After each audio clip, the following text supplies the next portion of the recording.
and we will make America great again.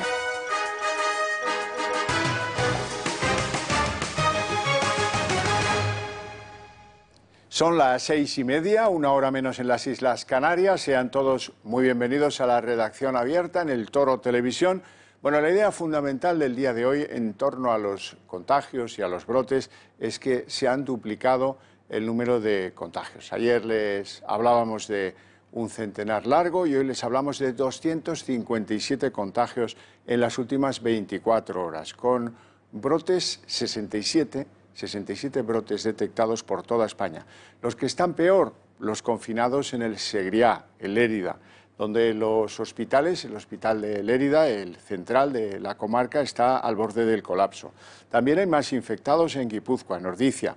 Y como novedad, Belicena. Van a ver imágenes de Belicena, cerca de la ciudad de Granada, donde tras un funeral de una joven pues muy querida allí, se han producido una serie de contagios en el velatorio multitudinario con el que los vecinos han querido despedirse de esta joven fallecida.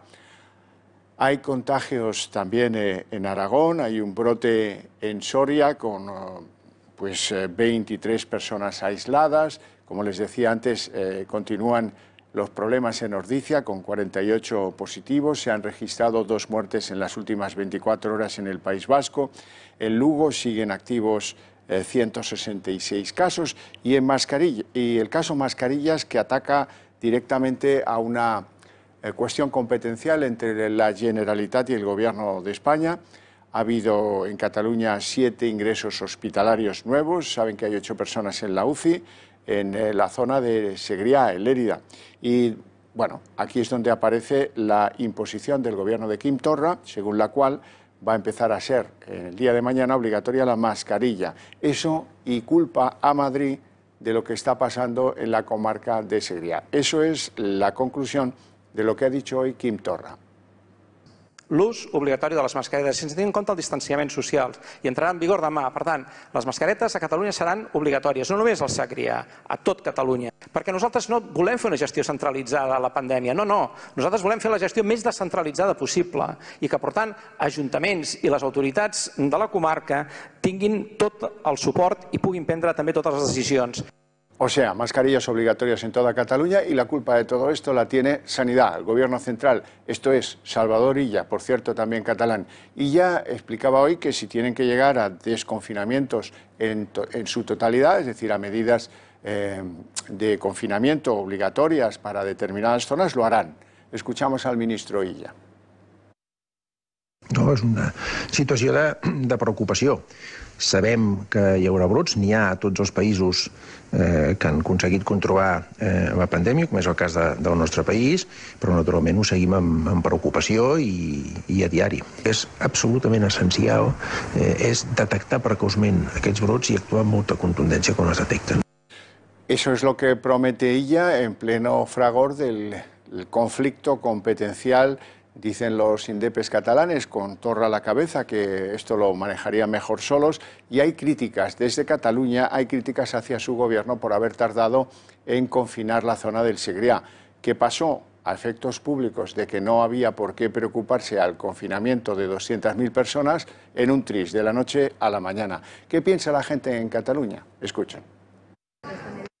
Excelente, porque están habiendo rebrotes, aunque estén controlados, y todo lo que sea minimizar el riesgo, pues es una incomodidad, pero con un gran beneficio para todo el mundo. Parece una medida excepcional porque parece fantástico, porque realmente eso genera más seguridad entre todos nosotros y genera de pronto un parte de tranquilidad para que esto poco a poco vaya mejorando. Bueno, yo realmente también pienso que puede ser prudente por el tema de todo lo que está ocurriendo en este momento, evitar un rebrote, pero también diría que tanto la comunidad científica como también los médicos sean conscientes de saber cuáles también son las repercusiones de pronto negativas también de mantener el uso de la mascarilla.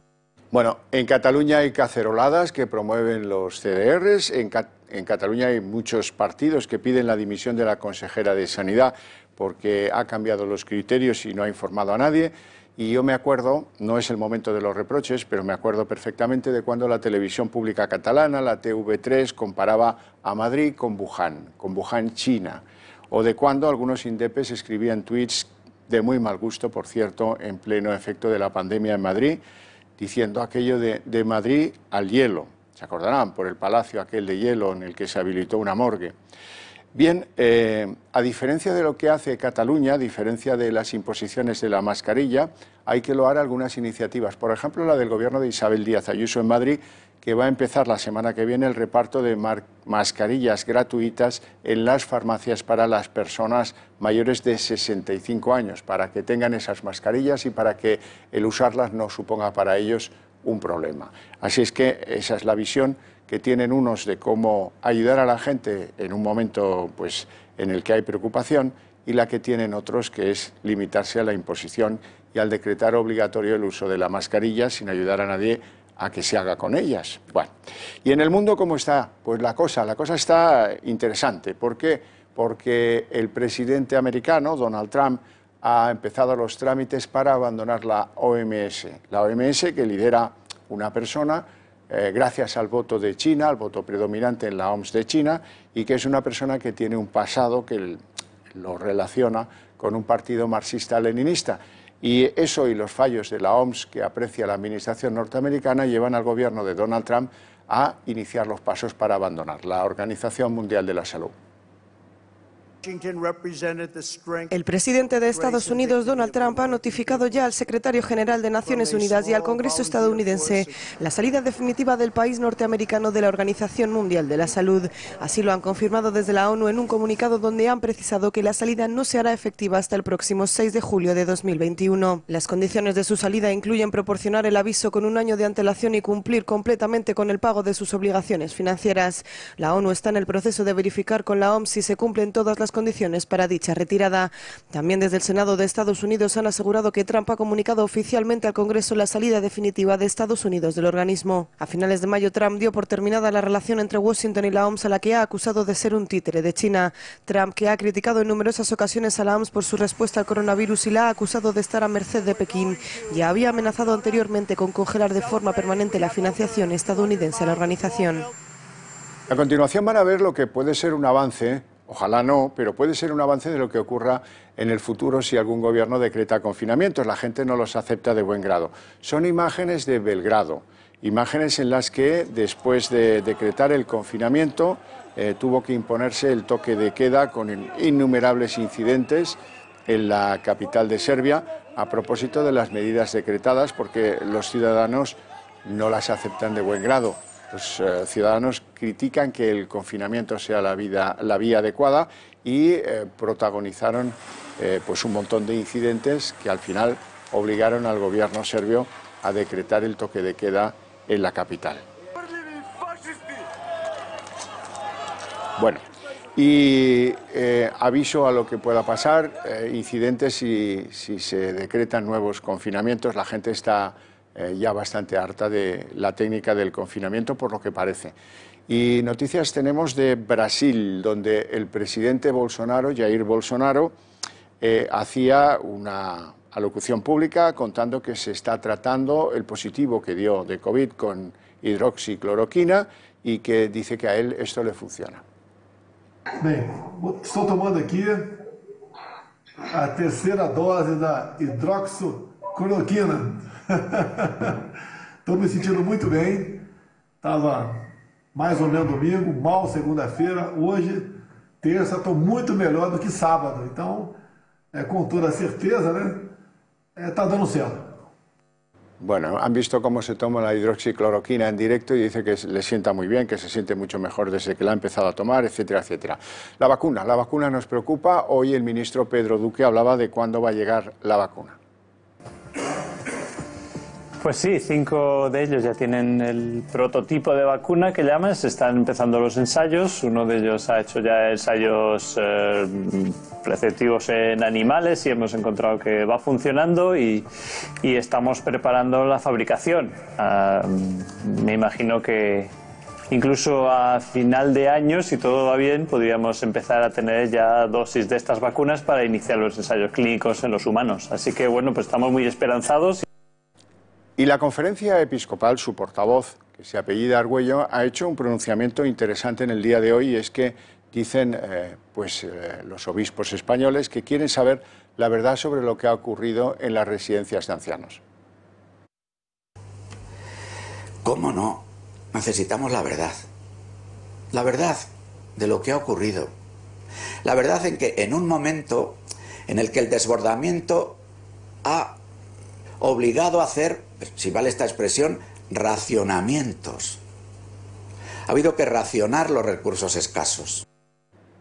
Bueno, interesante será lo que salga de un estudio serio sobre lo que ha ocurrido en las residencias de ancianos. Vamos con Cataluña, donde por razones de imposición de la mascarilla obligatoria en todo el territorio, por tensiones en lo político entre el gobierno de Cataluña y el de España y por tensiones políticas dentro de la propia Cataluña, tenemos que hablar con Xavier Rius para que nos interprete cómo está la cosa en Cataluña. Don Xavier Rius, muy buenas tardes. ¿Qué tal? Buenas tardes. Eso de interpretar está complicado, ¿eh? Bueno, hombre, algo podrás hacer, seguro. Bueno, hay una guerra, un conflicto larvado entre el gobierno de la Generalitat y el gobierno de España y ya Sanidad España, a propósito de lo que ha pasado en el Segrià. Sí, bueno, yo no creo que sea una guerra larvada, hay una guerra declarada desde hace tiempo, pero yo diría que solo del bando del gobierno de la Generalitat contra el gobierno español, que en 2 meses no han parado si me permites la expresión, de echar mierda, ¿no? Como diría el consejero de Interior, Miquel Buch, aquí es el único gobierno que echa mierda al gobierno del país vecino, para entendernos. Porque tú sabes perfectamente que en 2 meses no han parado de criticar, que en Madrid decían una cosa y aquí decían otra, Ya. Y luego, sobre todo, han sacado... Es decir, yo al ministro Illa no le he oído ningún reproche al gobierno catalán. En cambio, los reproches del gobierno catalán al gobierno español han sido continuos y permanentes. Es cierto que ningún gobierno lo ha hecho bien. Y somos conscientes, ¿no? Ni Trump, ni Putin. Al final, siempre el tema de la pandemia siempre ha acabado habiendo rebrotes. Pero el de aquí, el gobierno catalán, es el único que no ha parado de criticar y un poco sacar pecho. Bueno, pues ahora es la prueba de fuego. Ahora tienen competencias, las famosas competencias en sanidad, interior, etcétera, que decían que habían sido usurpadas, confiscadas, etcétera, etcétera. Y está el tema de Lleida, está el tema de Lleida, ¿no? Es complicado, porque la pandemia, bueno, es una pandemia, ha sido una alarma mundial, es una emergencia sanitaria, es un drama humano, son muchas cosas a la vez, pero aquí, como sabes, no han parado de sacar pecho, yo diría que en 2 meses, ¿no? Incluso en las últimas ruedas de prensa, ayer la portavoz del gobierno, Meritxell Budó, yo creo que volvió a estar desacertada, y voy a utilizar un eufemismo, ¿no? Por respeto institucional, porque dijo que el toque del doctor Simón había sido... que ellos siempre están por la corresponsabilidad, por la colaboración, y que le parecía un toque, no sé si habló de comicidad incluso, ¿no? Sí. Lo oímos aquí. Pero sí ha cambiado una cosa, la respuesta interna hacia el gobierno de la Generalitat. Vemos a los CDRs convocando caceroladas, vemos a los partidos de la oposición exigiendo la dimisión de la consejera de Sanidad. Bueno, es que yo creo, hoy ha habido sesión de control en el Parlamento y el presidente Torra, a una réplica de Miquel Iceta, el del PSD, yo creo que en las últimas sesiones de control había desaprovechado bastante la oportunidad de lucirse. Hoy le ha dicho varias cosas. Por ejemplo, de los 2.400 últimos casos, 300 son en Madrid, pero en Cataluña son 1.200, Y ahora tienen competencia. Seguramente vienen de las famosas verbenas, por el tiempo transcurrido y tal. Pero el presidente Torra ha dicho una frase que a mí me ha dejado helado. Dice, hemos sabido dar confianza a nuestros ciudadanos. Ayer había una encuesta en La Vanguardia que decía que los ciudadanos del País Vasco se identifican, están satisfechos de la gestión del gobierno vasco, creo en un 50%, y los de Galicia un 40%, o al revés, no me acuerdo. Y en cambio aquí en Cataluña es un 12%. Y me acuerdo de una encuesta incluso del propio CEO, el propio CIS de la Generalitat, que decía que solo un catalán de 6 consideraba que el gobierno lo estaba haciendo bien. Digo antes de la pandemia. A ello hay que añadir el clima electoral. Claro, es que el presidente Torra salió el mes de enero diciendo que la legislatura estaba agotado y que un gobierno no podía funcionar sin unidad. Y han pasado 6 meses. Han pasado 6 meses, además con pandemia, con COVID. Y la guerra electoral entre unos y otros es evidente. Bueno, acuérdate tú que Rufián y Laura Borràs se las tuvieron hasta públicamente en el Congreso. ¿Te acuerdas? Con el suplicatorio de Laura Borràs, ¿no? Y ahora yo creo, ha habido informaciones de que Esquerra no quería cerrar porque Lérida está gobernada por un alcalde de Esquerra. Cerraron tarde, yo sé que es una medida impopular, porque además la gente ha estado 2 meses encerrada, hace calor, cierras las piscinas en Lérida, etcétera, etcétera. Son 200.000 personas. Salieron el viernes anunciando una rueda de prensa que todo el mundo pensaba que iba a anunciar el confinamiento, no, y entonces tuvieron que salir el sábado. Pero en esas horas decisivas, evidentemente, mucha gente de Lérida se ha ido de fin de semana. Dicen que el brote de Ordizia es de Lérida, que el de Alcanar también es de Lérida, etcétera, ¿no? Es decir, les faltó el mismo coraje que criticaba el presidente Torra con respecto a Pedro Sánchez, oiga, medidas, hay que cerrar Cataluña, medidas drásticas y contundentes. A ellos también les han flaqueado las piernas al final, ¿no? La mascarilla obligatoria, Xavier, ¿cómo se lo toma la gente? ¿Entienden los catalanes que tengan que volver a una obligatoriedad de la mascarilla en todo el territorio? Pero yo creo que sí. Es decir, perdona, en la famosa gripe española, que no era española, pero la famosa gripe española, ves las imágenes, todo el mundo con mascarilla. Han pasado 100 años, es evidente que el sistema sanitario está mejor, pero tampoco tenemos vacuna, Por lo tanto, la primera precaución es que todo el mundo vaya con mascarillas. Lo que pasa es que incluso el gobierno catalán en esto no se ponía de acuerdo. Unos decían que sí, otros que no, etcétera, etcétera, ¿no? Incluso hoy Torra lo ha dicho como si fuese la gran noticia. Yo creo que para eclipsar, tú lo sabes, ¿no? Como periodista, cuando tienes problemas, lanzas algún titular a ver si tapas lo otro, ¿no? Porque claro, empieza a haber críticas sobre Lérida, y hoy el presidente, en la sesión de control, ha dicho, no, pero ahora es obligatorio, lo digo yo, ¿no? Además demostrando una autoridad, que no, sí que tiene autoridad, lo que no tiene es autoridad moral, y un liderazgo que tampoco, ¿no? Yo he dicho, no, la mascarilla. Bueno, a mí me parece aquello, bueno, matar moscas a cañonazos. Es cierto que la tenemos que llevar, pero si el gran anuncio del gobierno catalán es la mascarilla, además con discrepancias entre ellos. Ayer en la rueda de prensa recuerdo a un colega de Televisión Española que les preguntó las diferencias entre los socios de gobierno, si mascarilla sí, si mascarilla no. Y luego, perdona, y luego otra cosa. ¿Qué ha pasado con los asesores científicos de la Generalitat? Pues han desaparecido. Tú te acordarás Oriol Mitjà, ¿no? El famoso, vamos. Los catalanes teníamos que inventar una vacuna mundial, más o menos, que sería nuestra aportación a la lucha contra el COVID. El estudio famoso no ha dado resultado porque es evidentemente una investigación científica que necesita tiempo, dinero, pruebas, etcétera, etcétera. Yo creo que ha ido un poco en desgracia, un poco como el mayor trapero, que todo el mundo iba con camiseta, todo el mundo no, pero camisetas de trapero y tal, y ahora también también ha caído en desgracia porque el hombre se ha desmarcado del proceso. Lo mismo, y los científicos de la Generalitat han pasado a segundo término, porque ahora la Generalitat está tomando decisiones en base al Comité Técnico del Procicat, que es el Plan de Protección Civil de Cataluña, pero que es gente de la Generalitat, son altos cargos de los departamentos de Sanidad, de Interior, de Justicia, de Presidencia y tal, que evidentemente si el conseller dice por aquí, todos por ahí, ¿no? Bueno, en ese caso no deja de ser una circunstancia que vivimos globalmente en toda España. El científico encapuchado, el científico que no se sepa cómo se llama o que no exista simplemente, viene a ser, digamos, una constante, una manera de interpretar, mala manera de interpretar un problema de salud pública generalizado y grave con 44.000 muertos o más. Por último, me gustaría comentar contigo esta última ocurrencia de la consejera de Cultura, Villalonga, que después de decir que en TV3 se hablaba demasiado castellano, hoy ha dicho que en el Parlamento de Cataluña también se habla demasiado castellano. Sí, yo creo, bueno, tú sabes, yo soy catalano parlante, el catalán es mi lengua materna, tú y yo hablamos en catalán cuando no estamos en antena. Yo creo que hasta que el independentismo no conciba el castellano como una especie invasora, no hay solución. Pero no hay solución no para el independentismo, incluso, si me permites, para la decadencia cultural, incluso económica, social de Cataluña. Yo ya, sabes que soy de los pesimistas, yo creo que Cataluña está en decadencia. Tendríamos que analizar si el proceso acelera la decadencia o es causa de la decadencia, causa o efecto. Pero hasta que el independentismo más radical todavía conciba el castellano como algo ajeno a Cataluña, extraño, no sacaremos la cabeza a flote. Entre otras razones, es que la consejera ha dicho, no, es que las lenguas propias de Cataluña son el catalán, el aranés y la lengua de signos catalana. Y en TV3 sale, ahora hay polémica, lo sabes, por una serie, pero bueno, hay un anuncio de una cerveza que es medio en castellano, ahí nadie lo ha criticado porque pagan. Y luego hay más, en TV3 hacen un programa informativo en aranés que vemos todos, cuando mis conocimientos de aranés son nulos, y en cambio el castellano, etcétera. Entre otras razones porque el castellano, es que nos guste o no, es lengua materna de la mitad de los catalanes, ¿no? Y además yo creo que ojalá fuésemos no bilingües, ojalá fuésemos trilingües, ¿no? Ojalá dominásemos el inglés como dominamos el castellano, y si puede ser el alemán, y si me dejan hasta el latín, para poder ir a los clásicos.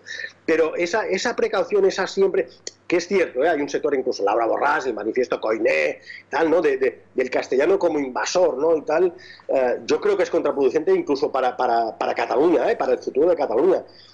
Es una ventaja poder leer a García Márquez en el original, o a Mario Vargas Llosa, ¿no? Claro.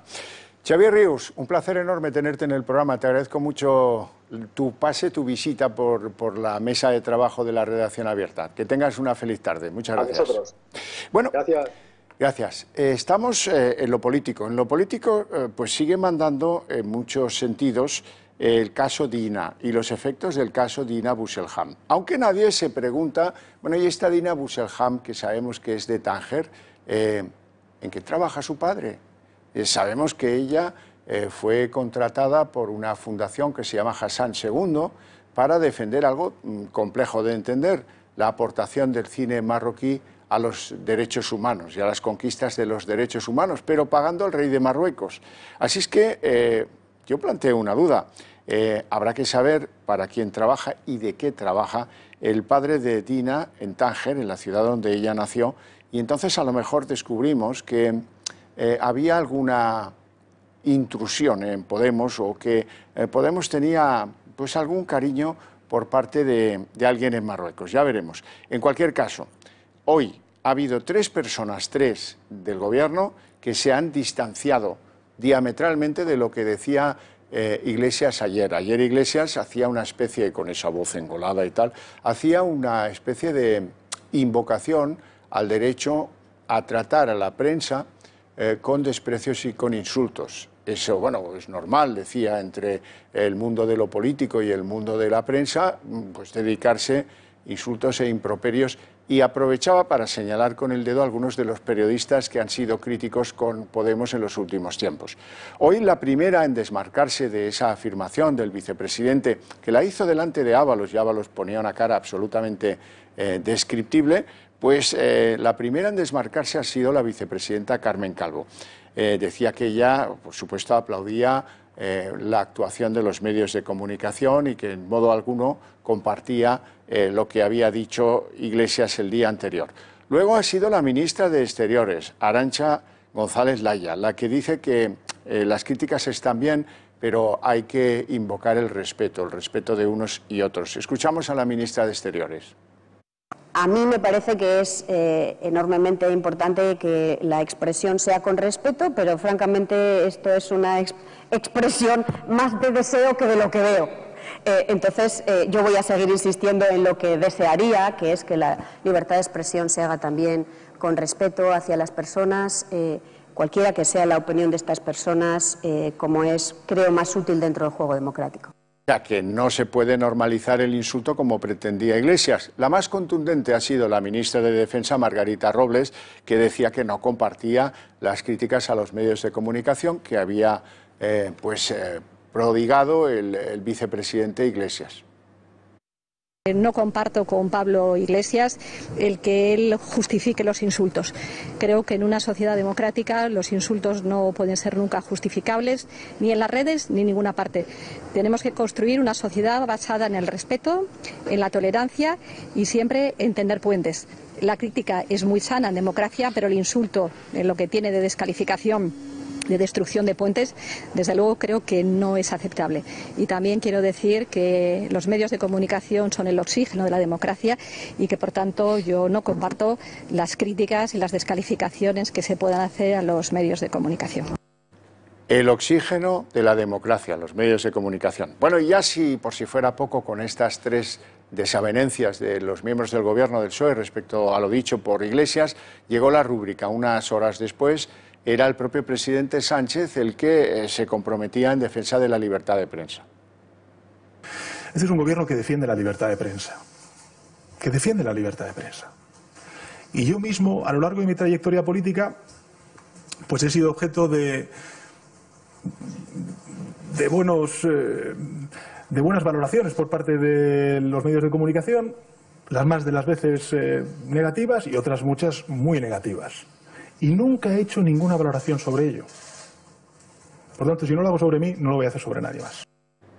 Bueno, pues yo creo que con esto es suficiente. Queda claro que el Gobierno, en lo que toca al PSOE, no comparte para nada lo dicho por el vicepresidente Iglesias y que, bueno, pues en público han dicho lo que creían oportuno, pero en defensa de la libertad de prensa y no de su ataque y no justificando la normalización del insulto.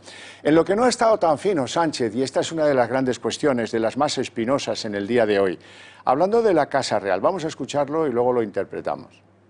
Que estamos siendo testigos, el conjunto de la población española, de informaciones inquietantes, que nos perturban a todos, a mí también. Y yo quisiera compartir lo siguiente. Lo primero es que hay unos medios de comunicación que no miran para otro lado. Al contrario, se hacen eco de esas informaciones. En segundo lugar, hay una justicia que está actuando. Y en tercer lugar, y esto es algo que agradezco, la propia Casa Real está marcando distancias frente a esas informaciones inquietantes, perturbadoras, y eso es algo que yo agradezco. Las informaciones, ya lo saben, son las que tienen que ver con el rey emérito Juan Carlos y con sus cuentas en Suiza, con las comisiones derivadas por el AVE Medina La Meca, etcétera, etcétera, etcétera. Pero digo yo, vamos a ver, anteayer, a propósito del caso Dina, Sánchez se lavó las manos y dijo, no, yo respeto mucho la actuación judicial y cuando un caso está en manos de la justicia no hablo de él, no hablo de él. ¿A qué viene a decir hoy que en lo que toca al rey emérito las informaciones son inquietantes, a mí mismo me perturban? Bueno, vamos a ver, ¿no habíamos quedado en que en los temas que están bajo la lupa judicial no se opinaba, Sánchez? Pues hoy has opinado, y bien que has opinado, claro que sí. Es tremendo y parte de una campaña de la izquierda española que pretende, aprovechando la actuación criticable, la actuación que no damos por buena en absoluto, de lo que pueda derivarse, que ya veremos qué es lo que puede derivarse, de las comisiones que supuestamente pagaron los saudíes al entonces rey de España y hoy rey emérito, eso es una cosa. Otra cosa es aprovecharlo para erosionar al actual jefe del Estado. Eso es otra historia. Una historia que les viene de un compartir el radicalismo con Unidas Podemos. Fíjense, hoy, por ejemplo, hoy ha aparecido cómo maneja la cuestión de la Casa Real Teresa Rodríguez. Teresa Rodríguez es un verso suelto, ya lo saben, en Unidas Podemos, pero es una persona importante en Andalucía. Y esta persona importante lo que promueve ante los niños es que la Casa Real hay que cogerla y echarla en el cesto de la basura. Vamos a ver un vídeo que analiza lo que pasa en Andalucía respecto de la Casa Real. Los vidrios van al verde, los plásticos al amarillo y la Casa Real... Así comienza el último y polémico tuit de Adelante Andalucía, la formación de la expodemita Teresa Rodríguez, y es que hoy mismo han lanzado una campaña contra la monarquía española en la que instan a los niños a tirarla a la basura. Unas iconografías han bastado para escenificar las intenciones claras de los radicales andaluces. En ellas se ven a dos mujeres con dos niños que mantienen la siguiente conversación. Peques, ha llegado el momento, tenemos que tirar la Casa Real a la basura. Pero entonces, ¿a qué contenedor del reciclaje tendríamos que tirarla? Eso, la corona no es de papel ni de vidrio, ni tampoco es un envase. Tenéis razón, reciclar es muy importante, pero lamentablemente la monarquía es una institución tan anacrónica y corrupta que hay que desecharla para siempre. No hay que convertirla en nada, simplemente tiene que dejar de existir. Teresa Rodríguez ha ido directa al menosprecio, la Casa Real al basurero de la historia. Pero nada nuevo, pues ella siempre se ha mostrado contraria a la monarquía. Sin embargo, su formación anticapitalista se está yendo estos días más allá, porque incluso llamaron directamente ladrón al rey Felipe VI en Twitter. Ahí lo ven. Y es que al final el odio a la Casa Real, a la monarquía, a los reyes Felipe y Leticia, a los eméritos Juan Carlos y doña Sofía, acaban siendo siempre el nexo de unión entre todos los radicales, entre independentistas catalanes, vascos y ahora también los más extremistas de izquierda en Andalucía. Ese es el problema, que es un elemento de cohesión de esos enemigos de España que apoyan al gobierno de Iglesias y de Sánchez, o de Sánchez y de Iglesias, como ustedes prefieran. Hoy Pedro Sánchez ha tenido un encuentro con el presidente del Consejo de Ministros italiano, A propósito de eso, ha circulado una entrevista que le hace un medio de comunicación italiano, el Corriere della Sera. En ella hace unas afirmaciones, y esas afirmaciones han levantado una polvareda. Dice, hombre, yo pues no pacto con el PP porque no quiero que me pase lo que le pasó al PASOK. ¿Y qué le pasó al PASOK? Porque el presidente Sánchez del PASOK sabe mucho menos que yo, que sé muy poco. Lo que sí sé es que el PASOK, que se llamaba Movimiento Socialista Panhelénico, no cayó por haber pactado con partidos del centro-derecha o de la derecha en Grecia. El PASOK, después de cuatro décadas, desde el año 74 hasta los 2000, después de 4 décadas de desgobierno, heredó el gobierno después de la dictadura militar allá por 1974. Todo lo demás es la historia de los Papandreou, primero Andreas y luego su hijo Yorgos. ¿Y qué es esa historia en términos de gobernanza en Grecia? Gasto, gasto y más gasto, hasta precipitar a Grecia con un caos de déficit público, de deuda, a 3 rescates consecutivos de Europa, en el año 2010, en el año 2012 y en el año 2014. 3. No fueron los pactos con otros partidos, el abrazo del oso, que es como suele decirse esto en política, los que hicieron pasar al PASOK a la historia nada agradable de Grecia en los últimos años. El PASOK dejó de ser fuerza mayoritaria con 160 escaños a tener 13 en democracia, con elecciones, y luego a desaparecer. Fue la democracia, Sánchez, lo que tumbó al PASOK, no los pactos con la derecha. La corrupción, las cuentas falseadas, las promesas incumplidas y una especie de montaña enorme de deuda que al final acabó acogotando al país. Luego los griegos votaron a Nueva Democracia y al parecer les va bien con ese cambio político. Por ejemplo, miremos los datos de la pandemia. Un país con mucho menos recursos que España, con una población enormemente envejecida, la que más en Europa, registra tan solo un balance de 192 muertos. Y son 11 millones de habitantes, así es que pues Nueva Democracia ha conducido la crisis, la pandemia, mucho mejor que lo ha hecho el propio gobierno de Sánchez. Todo va a parar, eso no cabe lugar a duda. Bueno, dicho lo dicho por Sánchez, que no pacta con el PP porque no quiere que le pase lo que él cree que le pasó al PASOK, que nada más cierto, nada más falso. Bueno, ha habido una rectificación instada por la Moncloa en el periódico italiano. ¿En qué sentido?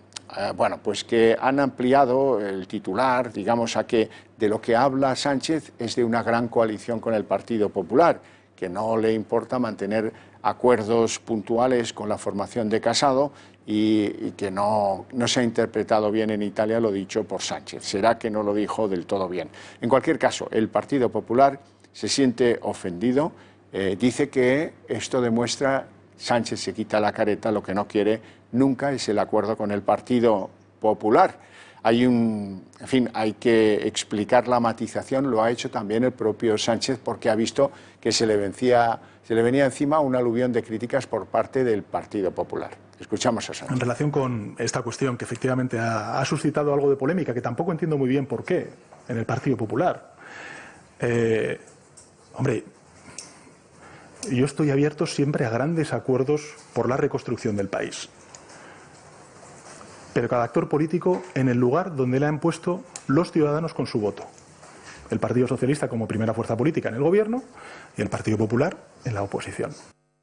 Bueno, esto en cursi quiere decir que está cerrado a acuerdos de gobierno en coalición con el Partido Popular, pero admite acuerdos puntuales, eso sí, que ya veremos si algún día se suscitan. Casado se siente herido, frustrado y dice que se ha quitado la careta Peter. Pues resulta que nos sigue insultando, dice que crispamos, dice que no queremos acordar y que somos muy antipatriotas. Bueno, pues resulta que el antipatriota al final es él, porque habla mal de su país en una entrevista en Italia, al menos de la oposición, que gobierna en 6 autonomías, en miles de ayuntamientos y que supuestamente es la que tiene que remar a favor, que es lo que estamos haciendo, y él niega. Y también creo que se le cae la careta porque estamos viendo que cuando él acusa de no querer llegar a acuerdos o de no querer llegar a una posición común, bueno, pues ya dice que nunca se ha planteado ni una gran coalición ni ningún tipo de acuerdo. Oído cocina, señor Sánchez, pero al menos no mienta a la población española. lo de decir aquí una cosa y luego hacer la contraria se llama hipocresía, en Italia y en España. Y lo de intentar hacer responsable a los demás de las propias decisiones, en este caso de crispar, de confrontar y de no pactar, es puro cinismo, y eso se dice aquí y en Italia. Cinismo e hipocresía, aquí y en Italia. Hacemos una pausita de publicidad, apenas 2 minutos, y enseguida abrimos la página de economía.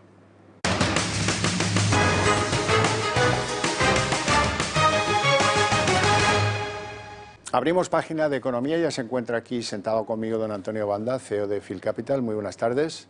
Hola, buenas tardes.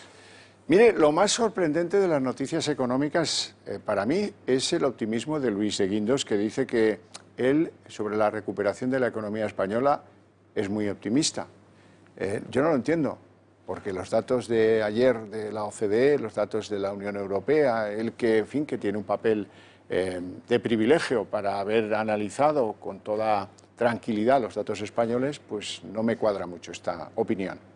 Bueno, yo creo en general los políticos, si él está haciendo su función de político como vicepresidente del Banco Central Europeo, desde luego son siempre mucho más positivos de lo que parece la media, ¿no? Fundamentalmente porque tienen que transmitir ese positivismo, aunque luego tengan que dar la vuelta, ¿no? Pero al final, si te das cuenta, lo que él ha transmitido, que es en definitiva la recuperación más tirando en V, que lo que anticipa el mercado, que es una cierta L con recuperación asimétrica, ¿no? Que también ha dicho la ministra.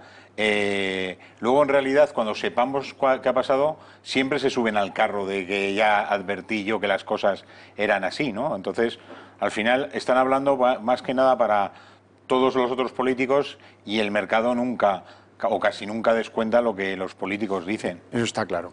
Hoy ha habido una gran novedad y es que el lobby de las empresas concesionarias le hace un tanteo al gobierno. Dice, mire, tenemos 300.000 millones listos para invertir en planes de infraestructuras, pero siempre y cuando nos den garantías jurídicas. Esto es casi, en fin, claro, como tenemos el gobierno que tenemos, pues ellos quieren garantías, ¿no? Bueno, y estamos viviendo todavía en un ida y vuelta de decisiones jurídicas, no solamente de la justicia española, sino de la europea, y en algunos casos, como litigios que tenemos pendientes en temas de infraestructuras solares, con las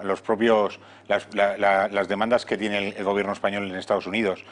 ¿Qué es necesario, desde luego, para hacer una recuperación y contar con los inversores extranjeros? Que efectivamente haya alguien que garantice que se va a cumplir la ley, el pacto, ¿no? O sea, y que eso es una cosa que parece absolutamente como absurda, ¿no? Sí, de hablar de que se cumpla la ley, pues es lo que pasa normalmente en un Estado de Derecho y pasa en los países que tienen un desarrollo, ¿no? Si tienes un miedo para hacer una inversión en España porque puede resultar que la ley se ponga en tu contra una vez que has hecho la inversión, pues es difícil que recuperemos la inversión, ¿no? Hablamos de inversiones a muy largo plazo y algo ha fallado, algo ha quebrado la relación de confianza entre los inversores en este tipo de negocios de largo plazo, de concesionarias, de infraestructuras y tal, que ahora quieren garantías adicionales. Esto no pasa ni en México, pero bueno, es lo que tenemos. Por cierto, hoy hay un anuncio importante para que vean por dónde van los países a la hora de despegar sus economías. Bruselas ha autorizado a Alemania a aplicar 500.000 millones, medio billón, ¿vale?, a sus empresas cuando tienen problemas. Apuntalarlas, en pocas palabras. Qué distinto a lo de aquí, ¿no?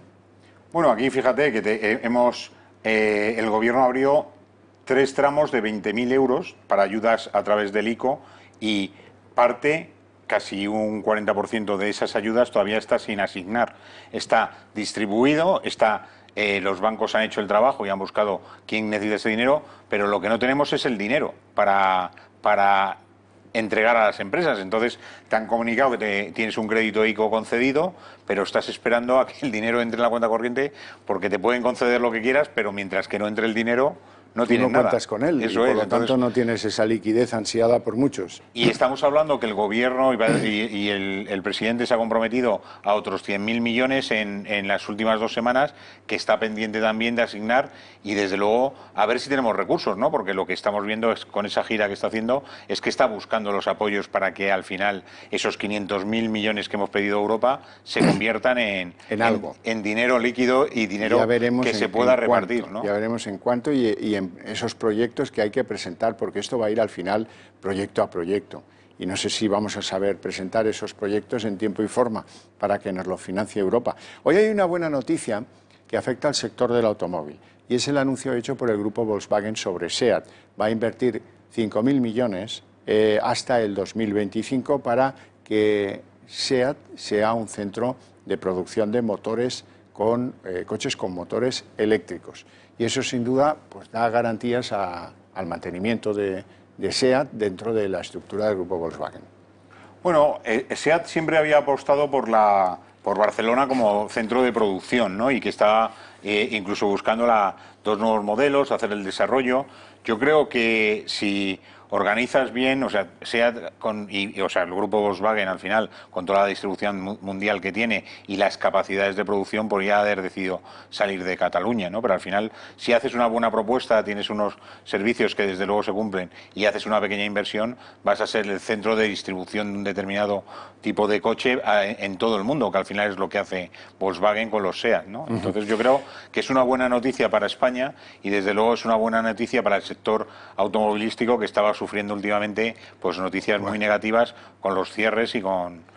Vamos con el cierre, pero esta vez del IBEX 35. La sesión de hoy hemos perdido los 7.400 puntos. La sesión ha cerrado en rojo, ha perdido la bolsa un 1,62%, cierra en 7.326, con protagonismos en las bajas el Sabadell, 4,39, IAG y también CIA Automotive, compañía de elementos para la industria del automóvil, entre las que mejoran su posición Acciona, que sube 1,42, y luego con más levemente Celnex e Iberdrola. ¿Cómo ha visto usted la sesión?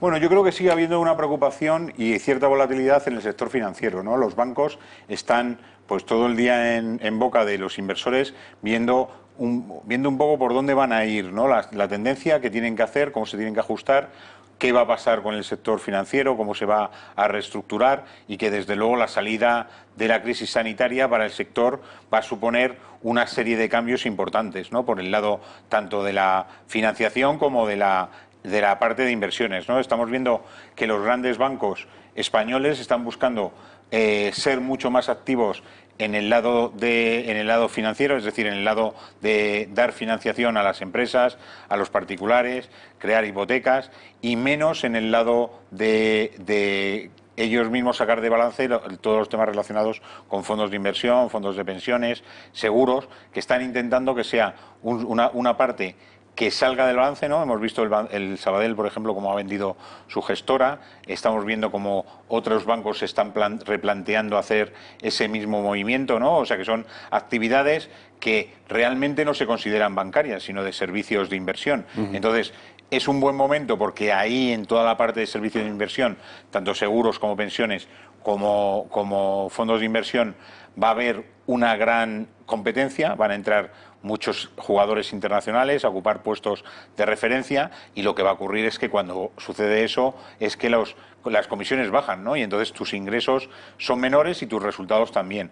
Y al final, cuando valoras ese tipo de actividad, cuando tienes menos ingresos y tienes menos rentabilidad, pues el precio que le puedes dar a ese negocio cae. Por lo tanto, están acelerando las posibilidades de venta y yo creo que antes de final de año veremos bastante movimiento en todo el sector de inversiones, ¿no?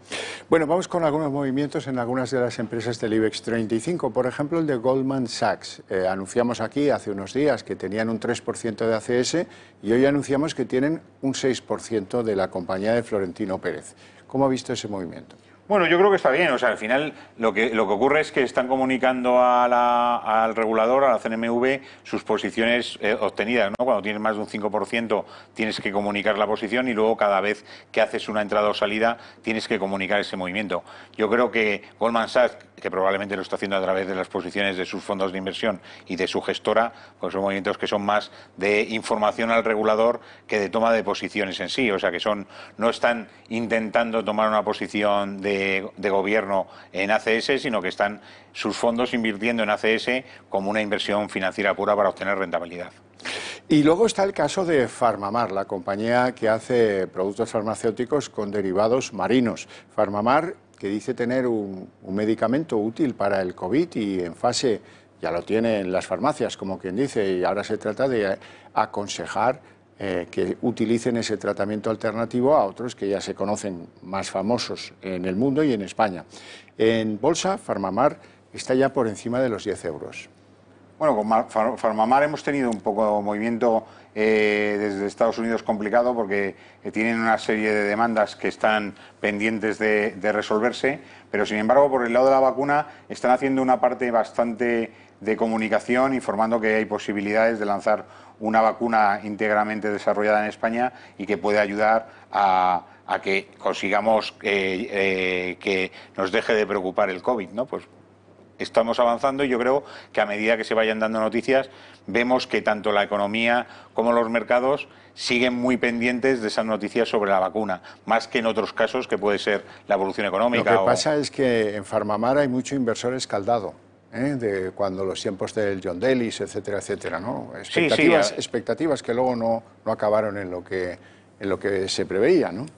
Farmamar siempre ha hecho un esfuerzo por que le aprobasen medicamentos en Estados Unidos, medicamentos que fuesen referencia en tanto la lucha contra el cáncer como en temas de prevención de alguna enfermedad, y siempre ha hecho esa labor, y desde luego lo que ha ocurrido al final es que en muchas de esas, como pasa en la mayoría de las farmacéuticas, que se quedan a mitad de camino porque hay que pasar mucha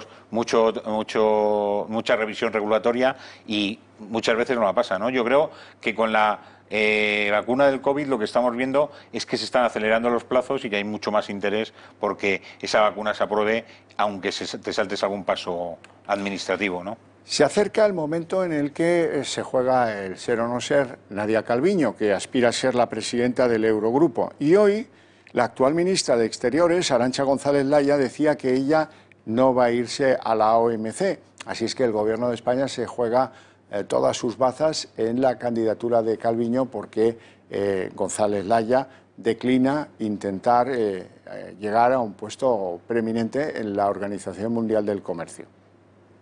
Bueno, a mí no me consta que se haya presentado una candidatura a mi nombre, pero bueno, igual se ha presentado, qué sé yo. Ministra, bromas aparte, yo voy a repetir lo que llevo repitiendo desde el inicio desde que se lanzó el proceso de selección del nuevo director o directora general de la organización, y es que yo estoy comprometida con mi país y con la dirección de la política exterior. Bueno, esto es no las quiero que no están maduras, ¿no? Bueno, ya sabemos lo que pasa con esto, que si no han presentado la candidatura es que no tenían ninguna posibilidad de salir elegida. Entonces, ¿para qué gastar balas cuando eso es? Es mucho mejor quitarse del medio e intentar, pues bueno, ya veremos si Calviño puede tener alguna posibilidad. Parece que como sí que la ha inscrito el presidente, pues parece ser que alguna tiene. Ahora con este viaje se lo estará intentando ganar. Sí, despejar el territorio a ver si lo consigue. No será malo para España si lo consigue, ¿no? Hombre, al final liderar el Eurogrupo es algo que te marca para políticas económicas y sobre todo para coordinar todas las decisiones de la Unión Europea en términos económicos, con lo que tienes una visibilidad y una capacidad de exponer sobre todo los criterios de la situación de tu economía que te ayuda a tener una posición de privilegio. Entonces tiene sentido que lo consiga. Además, la ministra es una ministra que tiene muchísima experiencia en Europa, ¿no? Y eso también sirve, ¿no?, para lidiar con todos los temas de negociación y sobre todo los temas de asignación de recursos a los distintos países, ¿no? Ya veremos. No parece fácil porque los países llamados frugales están radicalmente, rabiosamente en contra de Nadia Calviño. Tiene una visita Sánchez a Holanda que va a ser decisiva para que pueda salir o no la candidatura de la Calviño al Eurogrupo. Don Antonio Banda, un placer enorme tenerle en el programa. Le agradezco mucho este ratito aquí conmigo. Muy buenas tardes y muchas gracias. Muchas gracias por la invitación. Vamos a ver otro asunto, digamos, de raíz económica. Y es que el defensor del pueblo se alinea con aquellos que piensan que si es obligatorio el uso de la mascarilla, habría que hacer, como en otros países, reducir el impacto fiscal, reducirle el IVA, que no tenga que pagar un 21%. Nos lo va a contar Patricia Tenorio. Buenas tardes, cuando quieras. Buenas tardes, Xavier. Buenas tardes. Pues es que desde el pasado 21 de mayo es obligatorio el uso de la mascarilla tanto en lugares públicos cerrados como en abiertos, siempre y cuando no se pueda mantener esa distancia de seguridad de 1,5 metros, y también es obligatoria para todas aquellas personas mayores de 6 años. Y bueno, ya han visto que se ha convertido en un elemento indispensable en nuestro día a día con nuestra vestimenta, pero ¿qué opinan de sus precios?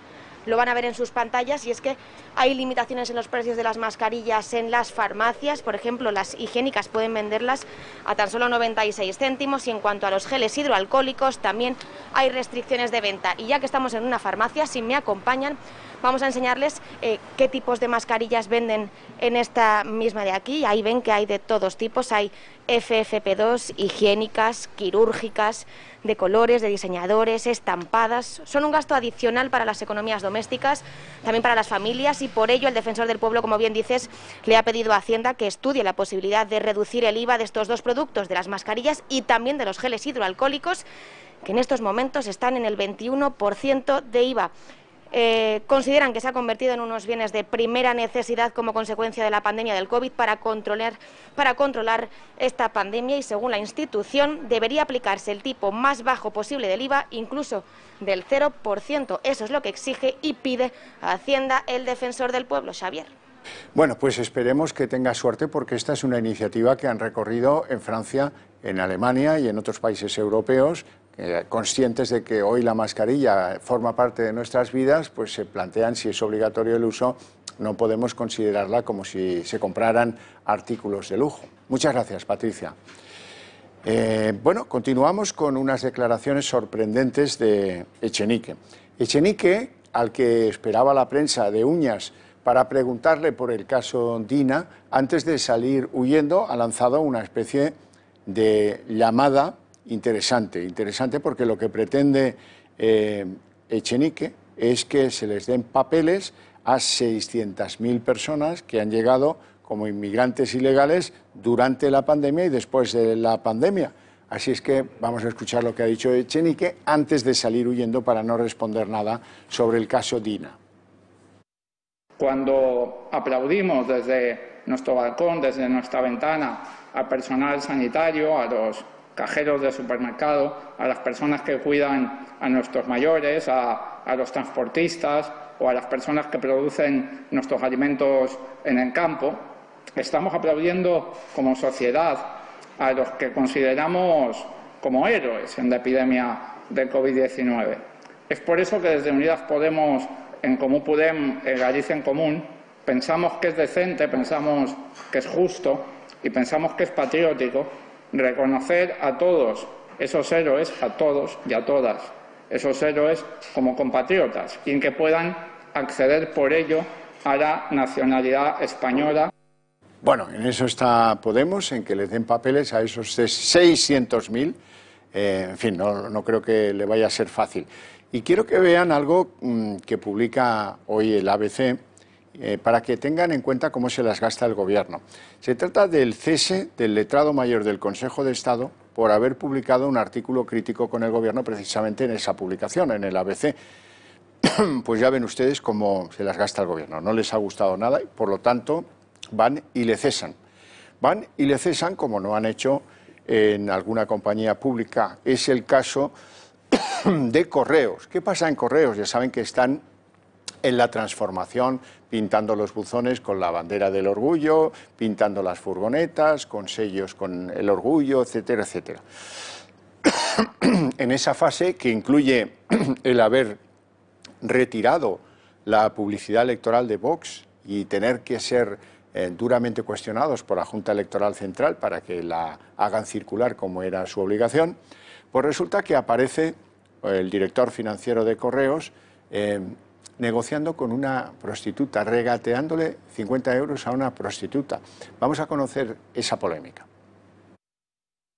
El Gobierno ha vuelto a sacar a relucir la doble vara de medir en lo que a feminismo se refiere, porque recordarán ustedes todas y cada una de las ocasiones en las que la ministra de Igualdad se declara una ferviente defensora de los derechos de todas las mujeres, ¿verdad?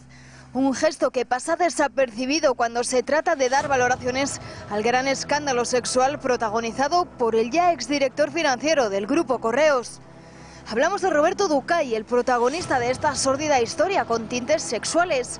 Era la madrugada del pasado 11 de junio, cuando Ducay difundió en el grupo de WhatsApp de la Asociación Española de Directivos una fotografía de una mujer duchándose, junto al mensaje "Trinque de hoy, espectacular". Junto a esta imagen compartía también unos pantallazos de la conversación del directivo con aquella mujer, en los que se negociaba el precio del servicio sexual. A primera hora de la mañana, cuando el resto de miembros del chat se encontraron con los mensajes, Juan Carlos Gallego, presidente del Consejo Madrid de la Asociación Española de Directivos, expulsó a Ducay del grupo de WhatsApp y procedió a explicar las medidas que tomaba. Con motivo de los mensajes recibidos esta mañana en este grupo de WhatsApp enviados por parte de Roberto Ducay, os informo que hemos tomado la decisión de darle baja del grupo, así como por supuesto del Consejo Madrid.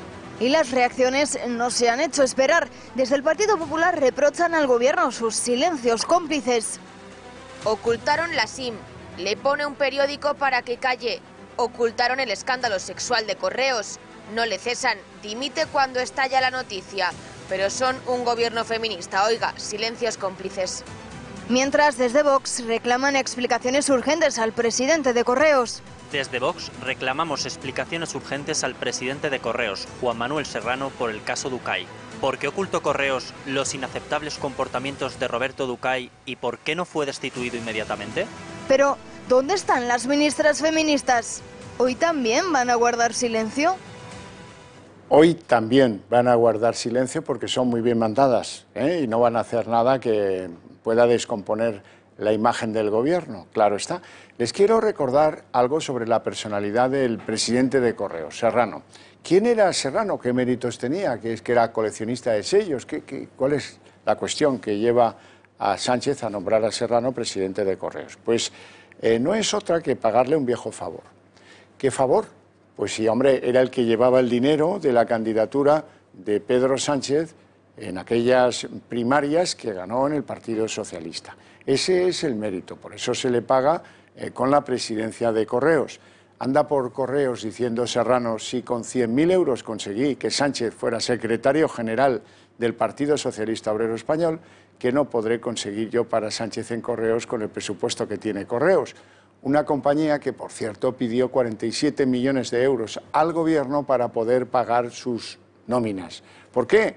Hombre, por la pandemia. Sí, por la pandemia y por la competencia que no han sabido atender, porque muchos españoles han dejado de utilizar Correos, algunos por razones ideológicas, después de que Correos se haya convertido en un instrumento de las políticas de género del gobierno, y otros, los más, porque han encontrado otros proveedores más ágiles llevando sus cartas y sus paquetes y más baratos, razón por la cual pues, las ventas en Correos no van bien desde hace tiempo, desde antes de llegar Serrano y durante el periodo de Serrano en la presidencia de Correos.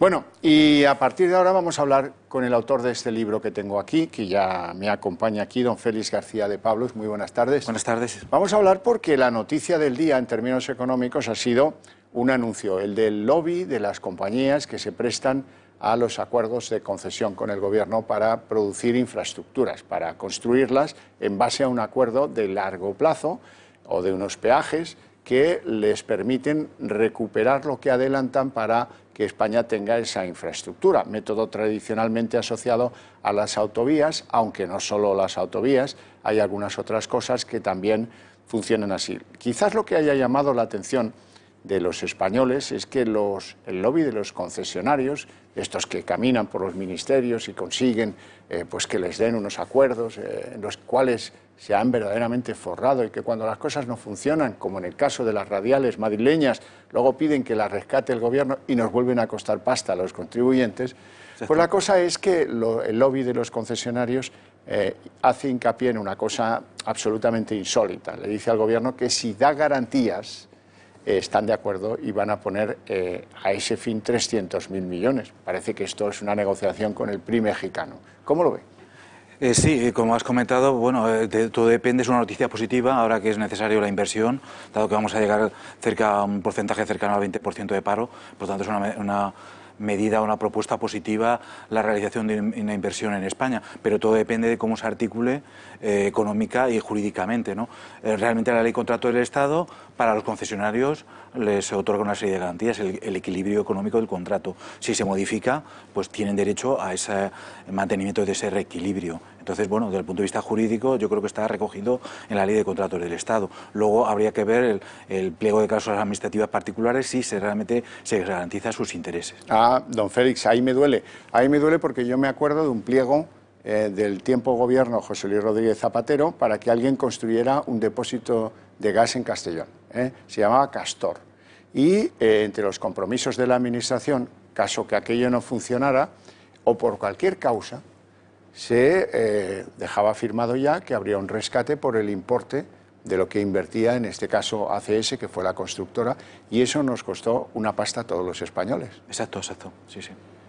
Y también ha ocurrido también con el tema de las autopistas, como acabas de comentar. Los radiales. Las radiales, bueno, pues al final dos acuerdos del Consejo de Ministros de enero de 2018 y 2019, pues hubo que rescatar todas las autopistas que se habían concedido desde el año 1996, las radiales de Madrid, la autopista de Toledo, autopista de Guadalajara, Cartagena, etcétera, etcétera, y son autopistas que están en números rojos y les ha tenido que rescatar el Estado y están ahora mismo en pérdidas, ¿no?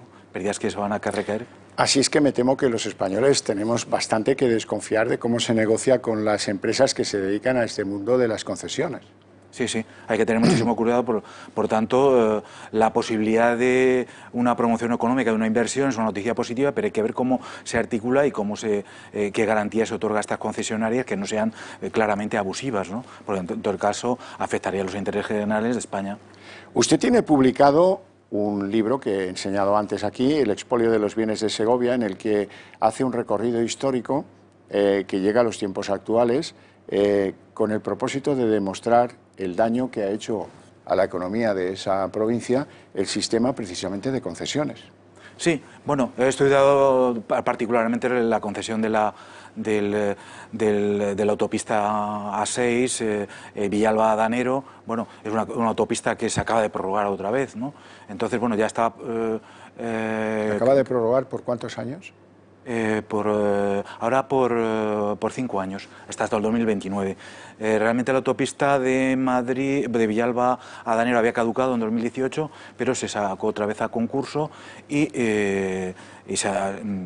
va a terminar el paro concesional en 2029 con posibilidad de prórroga de otros 7 años. ¿Y por qué se produce daño para ese territorio con el régimen concesional? Bueno, realmente es que los gobiernos estamos pagando la autopista ya desde el 4 de diciembre de 1963. Ya en 1960 se otorgó la concesión del túnel de los Altos de los Leones y entonces, bueno, se preveía por un plazo de 75 años, pero por intereses económicos de la concesionaria se incorporó en la autopista Villalba a Danero y ya concluía en 2018 y se otorgó una nueva concesión. A mi juicio, afectando los intereses generales de Segovia, ¿no? Porque ya había caducado esa concesión. Hubiera sido muy importante que ese paso... se hubiera liberado, que no tuviera que pagar el usuario, ¿no? Sin embargo, se prorrogó por intereses de la autopista. Lo mismo ocurre con el túnel del Guadarrama. Sí, exactamente, pues se incorporó a la autopista y luego se prorrogó. Lo trágico o lo evidente de lo que estamos comentando es que el Tribunal de Justicia de la Unión Europea declaró que esa concesión había sido ilegal, ¿no? Por falta de transparencia. Había otros licitadores que querían asumir esa gestión, que era muy beneficiosa. Sin embargo, se otorgó a la concesionaria actual, a juicio del Tribunal de Justicia de la Unión Europea, sin transparencia ninguna. O sea que si el Tribunal de la Unión Europea dice que eso era ilegal, ¿qué se hizo aquí? Pues claro, se llegó a una negociación con la Unión Europea. Se llegó a un acuerdo con la Comisión Europea para evitar, lo que acabas de comentar, pagar una indemnización a la concesionaria muy grande, una indemnización muy grande, pues se llegó al acuerdo de reducir el plazo concesional de 7 años. Pero con el mantenimiento de la concesión. O sea que, en definitiva, todo el sistema de infraestructuras que tiene la provincia de Segovia les produce un daño desde tiempo inmemorial y esto se va a prolongar ni se sabe los años. Sí, hasta ahora está aprovechando, y lógicamente aprovechando que estamos en la pandemia, el 14 de abril de 2020 el Consejo de Ministros prorrogó la concesión por otros 5 años, de acuerdo con el contrato concesional que tenían, de acuerdo, ¿no? Con la posibilidad de la prórroga otros 7 años. Ya. La cuestión, en el fondo, es que los que entran en el negocio de las concesiones, tampoco vamos a ser ingenuos, tienen una relación de privilegio con el gobierno que las otorga o con los gobiernos que están pues, dirigiendo el país en el momento en el que vencen esas concesiones. Y a veces, se ha producido varias veces, a cambio de unas obras de un carril más, a cambio del mantenimiento de la ampliación o de la extensión de la autopista o de la autovía, consiguen lucrativos prórrogas de sus contratos de concesión en los que supongo que sería interesante que empezasen a articularse fórmulas de no prolongación, ¿no? Como en otros países. Bueno, hasta el año 90 de las 20 concesiones se prorrogaron 42 veces, se prorrogaron para mantener ese equilibrio, ¿no? A mi juicio, que afectaban al interés general, ¿no? Porque para el beneficio del concesionario, pero al final es el cliente el que paga esa ampliación de plazo, con el agravante que lo menciono en el libro, por ejemplo, todas las concesiones a través de la ley anteriores a la ley de autopista de 1972, era el Estado el que otorgaba una serie de beneficios fiscales enormes, ¿no? Libertad de amortización, el 95% de exención en el impuesto a los rendimientos de capital, daba los avales correspondientes, garantizaba el préstamo en el exterior con el perjuicio económico para los intereses generales, porque todas las autopistas antiguas, a pesar de lo que consideren algunas personas, pues bueno, solo en seguro de cambio 5.000 millones de euros, solo en seguro de cambio que se pagó por préstamos en el exterior. Y aparte de subvenciones, otros 4.000 millones de euros. O sea que es un sistema que a los españoles nos sale muy caro. Sale muy caro, hay que estudiarlo detenidamente. Una cosa que se ofrezca al concesionario, pero hay que ver las cláusulas administrativas particulares y el contrato en particular, porque luego viene el acuerdo con el gobierno de turno en que se modifican las concesiones y el concesionario pide una serie de privilegios, avales, reintegros, libertad de amortización y al final, bueno, pues afecta a los intereses generales de la nación. Como bueno, las negociaciones son libres, está claro, pero a veces la cuestión es si el gobierno defiende el interés general o el gobierno lo que defiende es que no tenga, digamos, un efecto, una crisis política en su relación con esas empresas concesionarias, que son las que son y con las que se van a tener que entender en otros acuerdos. Por lo tanto, esto es un baile de influencias en muchos casos. Sí, el 70% de las concesiones han sido a las empresas constructoras. Entonces ha habido unos acuerdos entre los distintos gobiernos y las constructoras para que han manejado y financiadas por los bancos que han financiado este negocio, que muchas veces ha sido no rentable y bueno, al final lo que ha tenido que hacer es la incautación de la concesión por parte del gobierno y financiar esas pérdidas como está ocurriendo actualmente. En algunos países donde han tenido que recurrir a rescates, una de las primeras sugerencias que traen los hombres de negro es poner peajes donde no los hay. Por ejemplo, en Portugal fue así. Aquí, ¿usted cree que están en peligro algunas autovías que ahora mismo son gratuitas en España y que puedan tener peajes? Es posible que algunas puedan tener peaje dada la situación de déficit público que vamos a tener, dada la crisis económica, es posible que algunas autovías sean objeto de pago con un pago no excesivo, ¿no? Pero bueno, las autovías y la buena comunicación en España, el tener una autopista, una autovía, es una ventaja económica, la facilidad de transporte es fundamental para una región. O sea, el tercio norte de España, al tener las autopistas en los años 70, pues ha sido una ventaja económica tremenda, ¿no? La autopista Barcelona-La Frontera o Bilbao-Beovia o toda la autopista Zaragoza-Bilbao, Zaragoza-Tarragona, eso ha sido un desarrollo económico vital para ese territorio, ¿no? Sí, entonces, sí.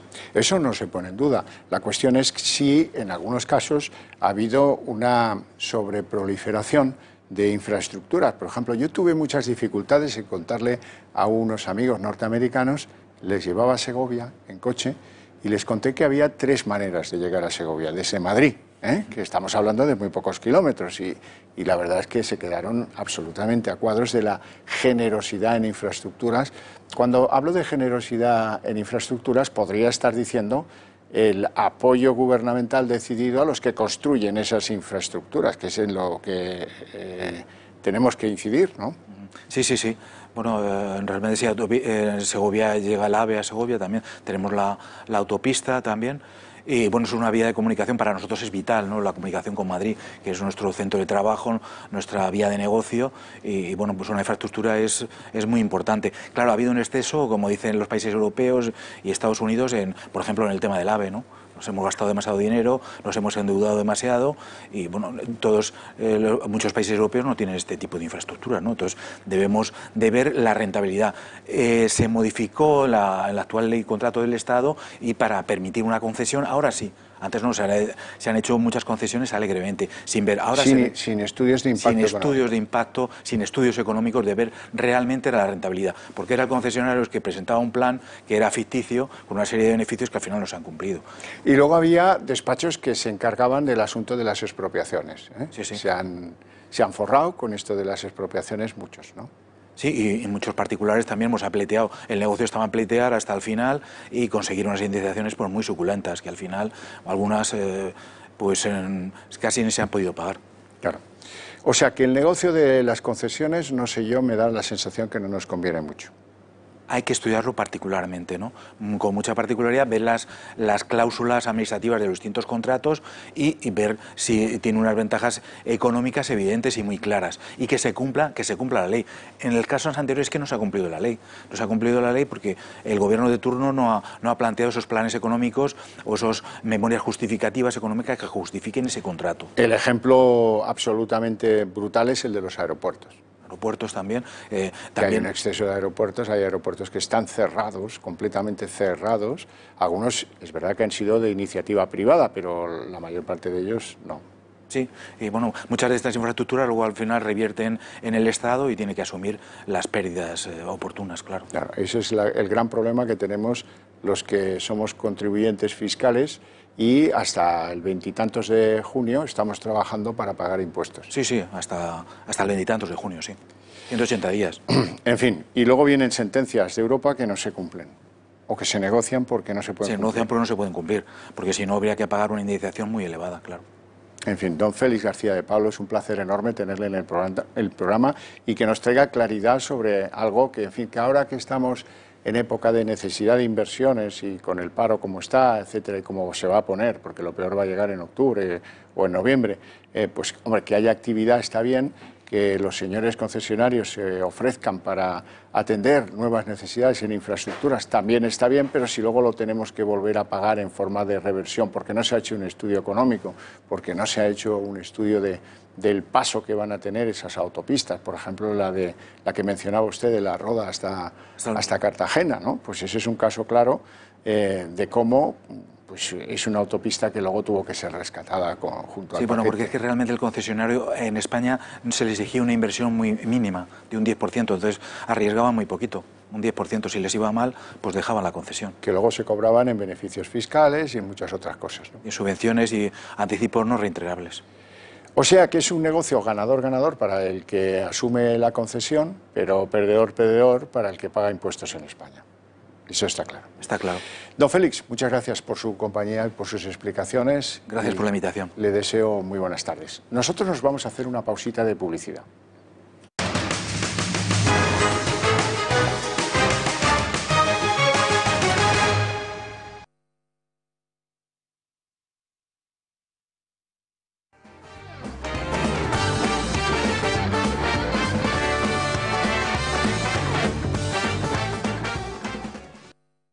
Todas las noticias tienen su parte buena y su parte mala. Esta es una de ellas. La consejera de Cultura catalana se queja de que en el Parlamento catalán, oiga, es que se habla demasiado español. La van a oír.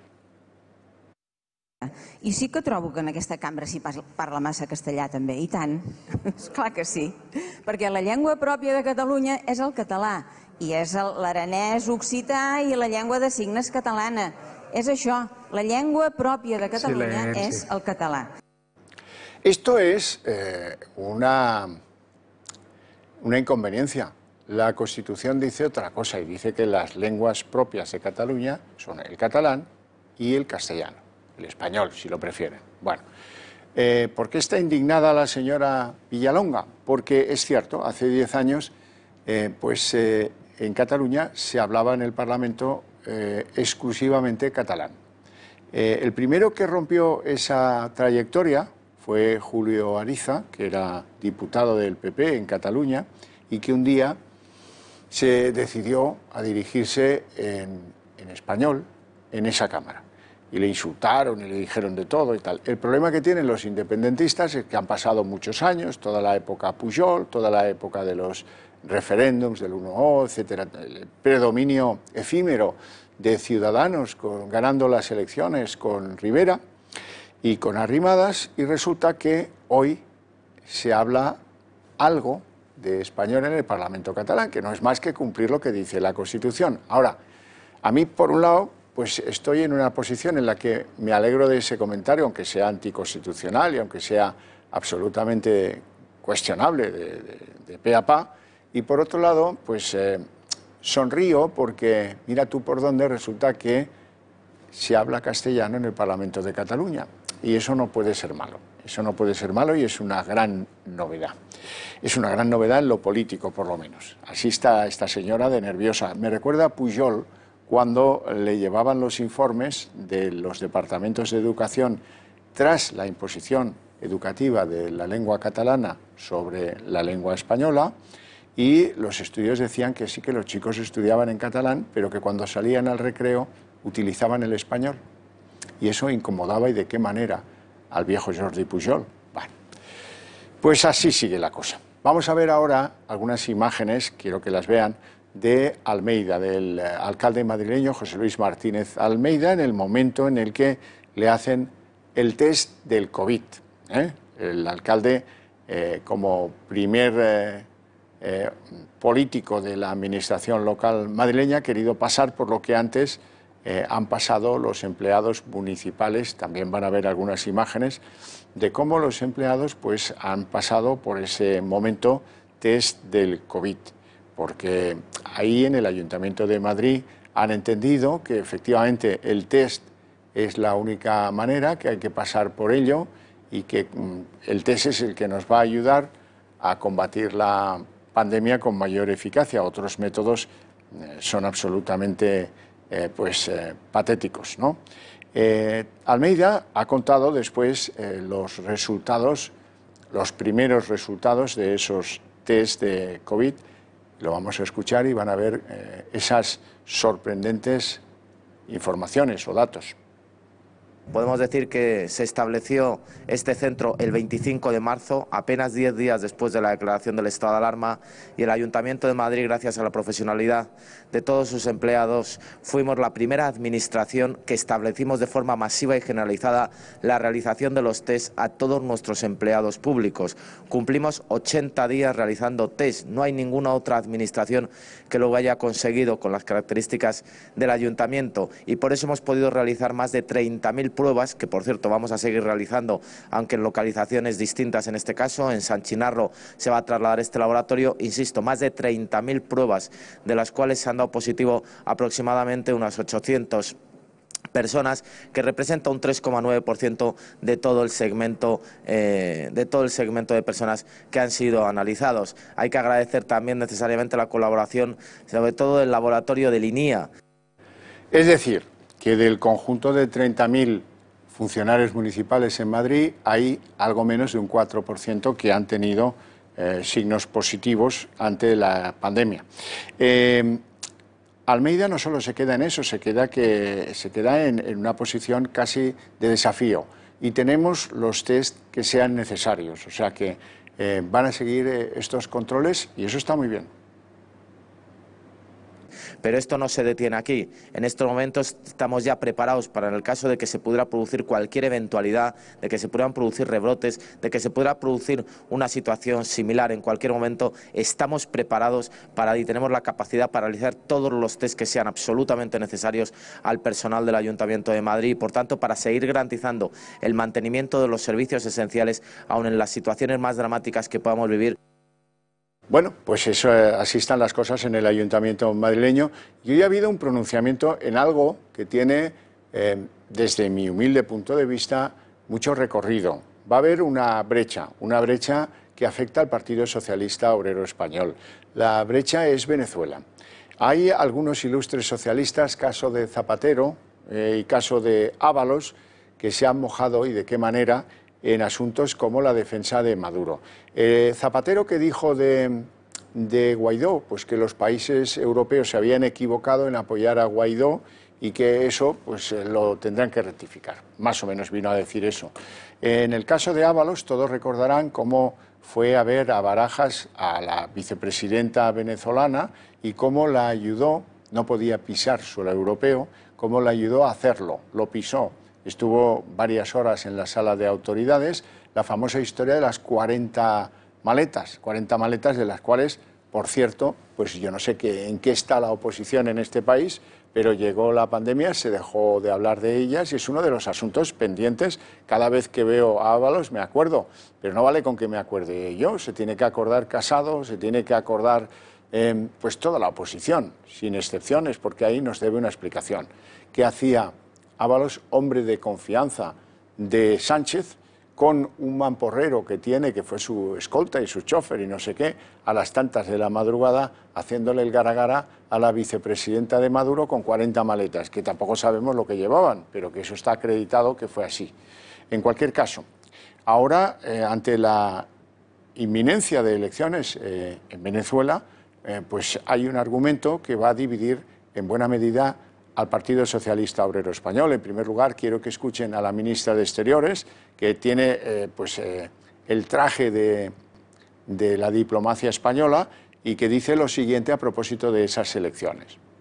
Es importante que haya elecciones, pero a las elecciones, estas elecciones tienen que ser democráticas, con un respeto a las reglas de juego.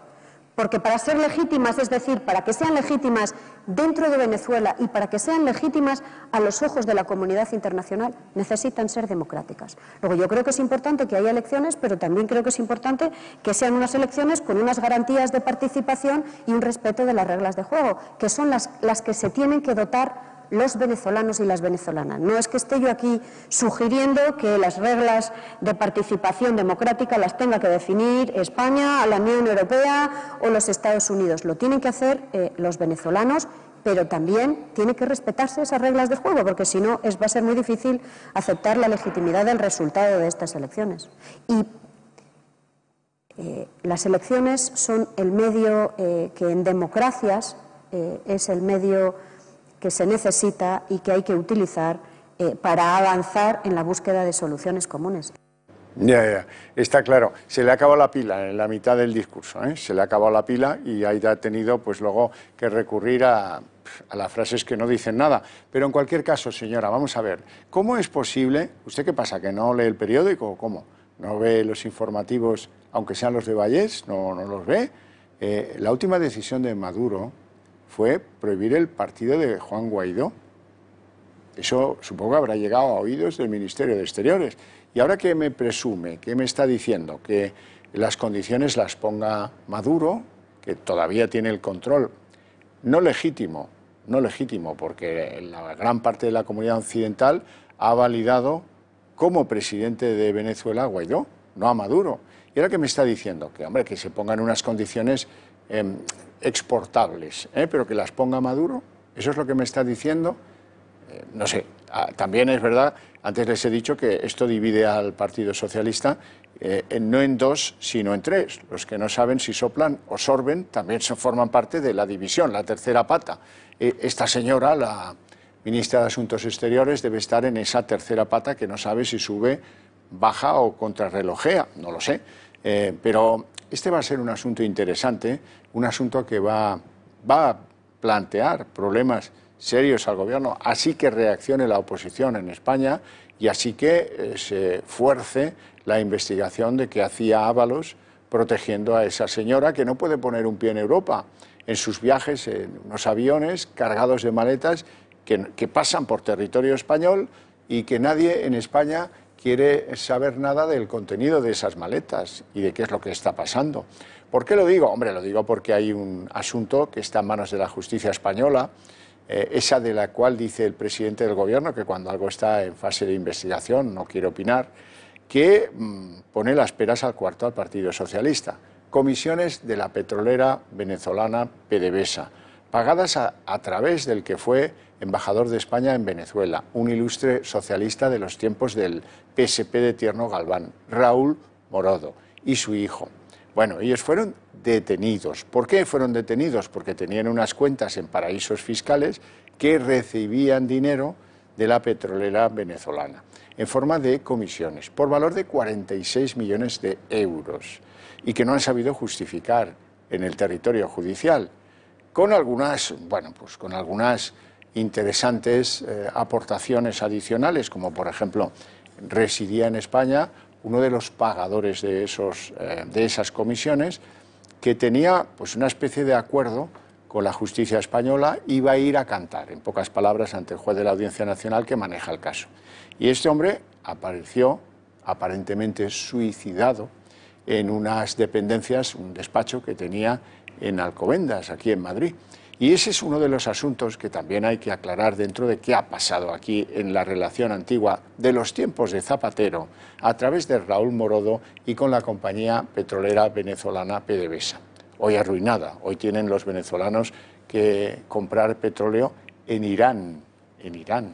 Y bueno, dentro de todo eso están, por un lado, los planes de la DEA, que está obcecada, como es su deber, en perseguir el dinero del narcotráfico. Y la DEA va a ser quien va a acabar mandando en este asunto por encima del PSOE y por encima de lo que diga o haga el Gobierno de España. Eso está bastante claro, sobre todo después de la detención de uno de los principales blanqueadores del dinero de la democracia a la Maduro. Es un tipo que, bueno, detuvo su avión camino de Teherán y de Moscú en Cabo Verde y ahí le echaron el guante. Y desde que le echaron el guante, pues ahora le reclama la justicia en Estados Unidos y ya veremos qué es lo que desvela este tipo, que por cierto es un nacional colombiano, que alguien presentó a Maduro y que desde entonces se dedica a sacar y vender oro de Venezuela a otros lugares. Dinero y oro. Respecto del oro, también les contamos aquí hace unos días que, bueno, un juzgado británico declaró que el titular y el único que podía mover el oro en depósito en cuentas en Londres era Guaidó y no podía ser Maduro. Ante lo cual, la reacción de Maduro fue prohibir el partido de Guaidó en Venezuela. Bueno, pues por eso lo que dice esta señora González Laya no tiene el menor sentido. Si las elecciones van a ser al sistema a la manera de Maduro, pues ya pueden deducir que eso no va a ser validado internacionalmente y vamos a continuar con el problema de Venezuela hincado en el alma, porque ya está bien de indefiniciones y ya está bien de zapateros que confunden a los que son los dictadores en Venezuela con sus alianzas personales. Él ha hecho de defensor, no sé si cobrando o no, supongo que sí, de Maduro en Europa. A él le llamaba, Daisy Rodríguez le llamaba mi príncipe, adiós mi príncipe. Hay imágenes de todo eso, no son fabulaciones mías. Nos vamos a hacer una pausa publicitaria y empezamos después el debate.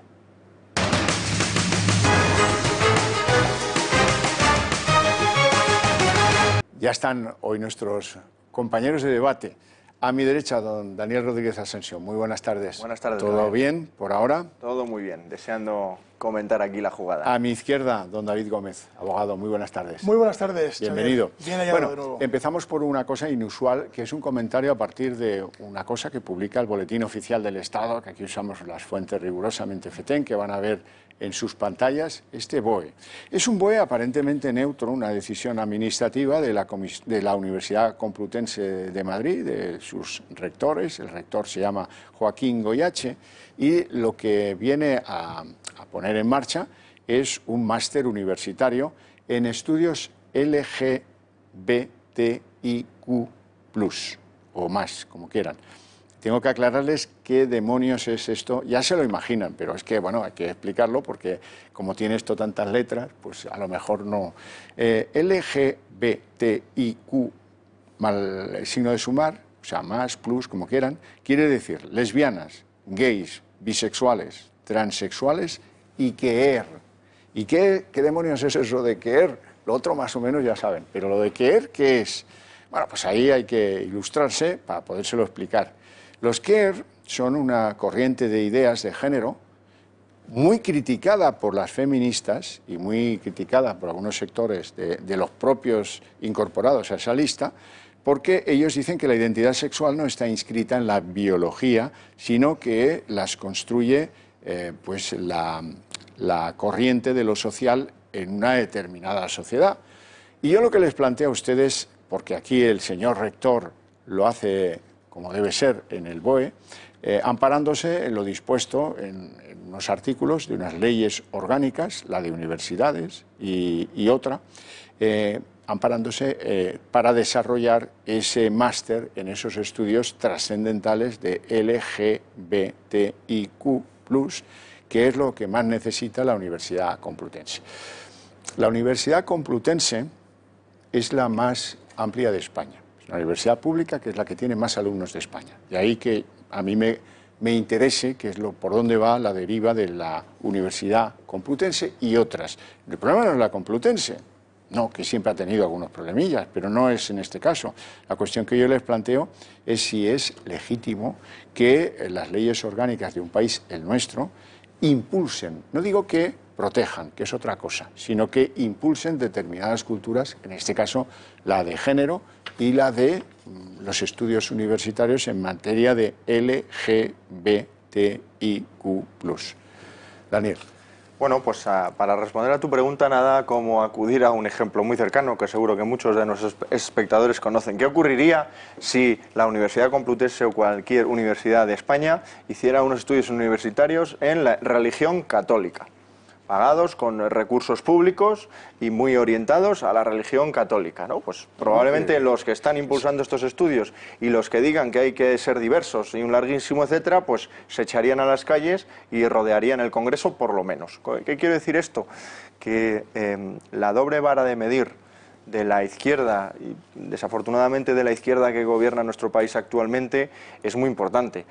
Y que también, ¿por qué no?, aprovecho para señalar la deriva que llevamos décadas sufriendo. Ya que he sacado el ejemplo de la religión, pues no viene mal recordar que todos estos han luchado, lo que no está escrito, por quitar fondos a la religión en España, por quitar los estudios de religión y además por ponerles todo tipo de cruces encima, y ahora lo que pretenden es cambiarla por su propia religión, por su propia secta, por su propia colectivización, que es de toda esta colección de acrónimos que acabas de comentar. Porque además esto no es una lucha por la igualdad, porque si fuera una lucha por la igualdad, todo el que no piensa como ellos pues sería respetado y debatido con respeto, pero no es el caso. Ahí hemos tenido en todos los días del orgullo de los años anteriores, pues a Ciudadanos increpado, en fin, a todos los partidos políticos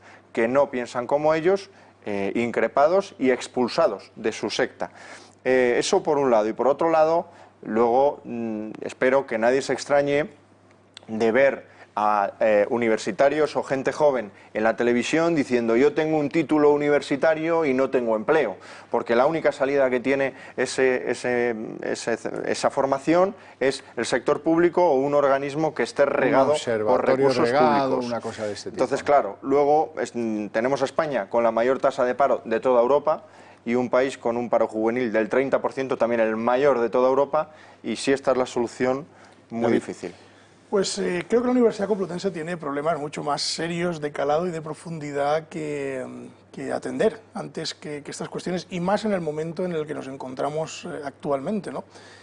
No deja de ser anecdótico que aparezca un máster de este corte, porque lejos de buscar la igualdad, ¿no?, que mencionaba antes Daniel, no busca esa igualdad. Lo que busca es llevar o politizar las aulas con una ideología de género. Es decir, estamos hablando de que lo que se pretende es adoctrinar nuevamente sobre la ideología de género. Es curioso porque mencionaba antes Daniel el tema de la religión católica. Bueno, pondríamos el grito en el cielo. La Universidad Complutense, concretamente, tiene un curso de Derecho Canónico que es curso, ni siquiera es máster. Ojo, ¿qué diría el personal si de repente convertimos ese curso de Derecho Matrimonial Canónico que le tienen, le convertimos en máster reglado y perfectamente tasado, pues con un Real Decreto o cuestión similar, ¿no? Pues seguramente muchos pondrían el grito en el cielo, seguro. Aún peor, por una ley orgánica. Por una ley orgánica, perdón. Pondrían el grito en el cielo, ¿no? Sin embargo, aquí estamos acostumbrados, el gobierno se está acostumbrando a llevar su ideología a todos los rincones. Es decir, todo está impregnado sometido... de la doctrina. Todo, y además no se da puntada sin hilo, ¿no? Es decir, veíamos hace unos días, hace un par de días, ¿no? El funeral por las víctimas del COVID, y ojo, si te centras en esto y lo hilamos con el máster, al final es lo mismo, es decir, el gobierno no acude, Pablo Iglesias no acude, pero sin embargo esto lo bendicen, ¿no? Es decir, esto sí lo bendicen, ¿por qué? Porque les va bien, porque es su política, es lo que... El resto de los españoles les da igual, es decir, aquí vamos a ver qué ocurre con el tema de la ideología de género, no sé para qué servirá este máster, en fin, Dios me perdone, no sé si sirve para algo o no sirve para nada, o simplemente sirve para, como el resto de muchos másteres que no sirven absolutamente para nada, nada más que para rellenar un currículum, ¿no? Es decir, ¿a dónde vamos a llegar? Dice, ¿en qué se ha convertido la universidad? Es la reflexión a la que yo quisiera llegar con esto, ¿no? Es decir, la universidad ha pasado de ser la cuna del saber a ser la cuna política de alguien. De instrumentación para determinadas leyes de género. Antes, yo, igual que los que estamos en esta mesa, hemos ido a la universidad, quizá yo un poco más después que vosotros, pero al final en la universidad lo que se supone que es la cuna del saber, es decir, vamos a estudiar aquellas cuestiones que nos interesan para el desarrollo, bien sean de tipo humanistas, de tipo teológicas, científicas, es decir, todas las ramas del saber se dan ahí, ¿no? Sin embargo, perdemos el tiempo en hacer cosas como estas, que al final lo único que es gastar es dinero para hacer una ideologización de los alumnos, es decir, darles un tinte ideológico a los alumnos, es lo que se pretende. Bueno, vamos con uno de los grandes temas políticos del día de hoy, que ha sido el pasito atrás de los miembros del gobierno del PSOE respecto a las afirmaciones de Iglesias del otro día. Ya saben que en esas declaraciones el vicepresidente Iglesias decía que hay que normalizar el insulto, la crítica y el señalamiento, porque él no se privó de señalar con nombres y apellidos a esos periodistas que, según él, pues tiene derecho a insultar, a criticar y a señalar con el dedo, que luego ya vendrán otros a hacerles el escrache o lo que sea o tal, no es nada inocente. La noticia del día de hoy es que, pues algunos relevantes, incluso el presidente del gobierno, ha dicho que el gobierno está por la libertad de prensa. Carmen Calvo ha venido a decir más o menos lo mismo, no se le ha entendido tan bien, pero eso es una cosa que depende de la capacidad explicativa de la vicepresidenta Carmen Calvo. Arantxa González Laya ha dicho también lo suyo en el sentido de que, oiga, que aquí hay que imponer el respeto y no producirse en favor de la normalización del insulto como norma de conducta. Y la que ha estado más clara y más contundente ha sido Margarita Robles, que ha dicho que no comparte lo que ha dicho Iglesias y que la prensa es esencial en el oxígeno de la vida democrática. Bueno, ¿qué les ha parecido esta marcha atrás? Bueno, lo primero, decir que las declaraciones de Iglesias fueron una absoluta bomba entre los periodistas. Twitter estaba incendiado incluso entre los periodistas afines, es decir, por ahí estaba el presentador de La Sexta Noche criticando a Pablo Iglesias cuando ha sido él el que le ha alimentado desde su espacio durante semanas y semanas, meses y años. En segundo lugar, me alegra que seas optimista, Javier. Yo personalmente no lo soy tanto. Creo que ni Pablo Iglesias, ni la ministra de Exteriores, ni Carmen Calvo han sacado los colores a Iglesias. La única que efectivamente ha puesto firmemente una línea roja ha sido la ministra de Defensa, Margarita Robles, que efectivamente se ha comportado como se debería comportar un miembro del gobierno, que es defendiendo la Constitución, defendiendo la igualdad de oportunidades y respetando a todo el mundo, porque lo siento, un insulto es una falta de respeto, sea quien sea. Entonces, eso es lo más importante. ¿Y por qué digo esto? Porque Carmen Calvo se ha dedicado a lanzar la bomba que divide a la derecha. Bueno, una de ellas, mejor dicho, porque ha vuelto a rescatar la memoria histórica, ha vuelto a decir que aquí vamos a sacar a todo el mundo de las tumbas y ahora toda la derecha se va a volver con las armas al cielo, cada uno opinando lo que considere, y al final esto es una bomba de humo para desviar la atención, cuando realmente esto tendría que ser un asedio al vicepresidente. Pablo Iglesias y a muchos de sus ministros, por cierto, por unas declaraciones que son inasumibles en una democracia liberal como la española. Absolutamente inasumibles. Ojo, como es inasumible cualquier insulto o falta de respeto a su persona. Vaya por delante. Porque los principios de una democracia liberal y de un país que cree en la libertad de expresión es el debate dentro de las normas y del respeto y dentro de un marco de convivencia. No es la ley de la selva ni la jungla, porque una vez que legitimamos el insulto, podemos legitimar la agresión y podemos legitimar lo que ha ocurrido en Venezuela ayer, que es un asalto en toda regla por parte del partido del gobierno al partido de la oposición, el de Juan Guaidó. Es que ha ocurrido ayer, lo hemos visto ayer en la prensa. La línea roja tiene que estar marcada y, desde mi punto de vista, Margarita Robles ha sido la única con la suficiente decencia y con la suficiente visión para marcarla además con severidad y también con unas palabras respetuosas hacia el vicepresidente del gobierno, sea o no sea compañero de partido. Con una diferencia, el vicepresidente del gobierno tiene una larga trayectoria ya y ha utilizado en ocasiones a los tribunales para arremeter contra lo que él pues denunciaba como calumnias, como injurias o como insultos o como agresiones formuladas por periodistas. Y yo no conozco ninguna querella de ningún periodista al vicepresidente del gobierno. Porque claro, los periodistas saben que una querella contra el vicepresidente del gobierno tiene las mismas posibilidades de ganar como de que se salve el español en la Liga. En fin, ¿cómo lo ves? El incendiario Pablo Iglesias le encanta incendiar y le encanta prender mechas. Es lo que hace, es su juego. Está la Constitución y luego está la Constitución según Pablo Iglesias. O estás con la Constitución o estás con la Constitución según Pablo Iglesias. Esa es la esencia de Podemos. Es decir, Podemos tiene su estructura marcada en su forma de ser. Es decir, tiene su propia teoría de cómo tiene que ser el Estado. No de cómo es, sino de cómo tiene que ser. ¿Para qué? Para manejarlo a su antojo. Esa es la realidad total y absoluta de Pablo Iglesias. Ahora bien, estamos muy acostumbrados a que señale a gente. No lo ha hecho, no es la primera vez.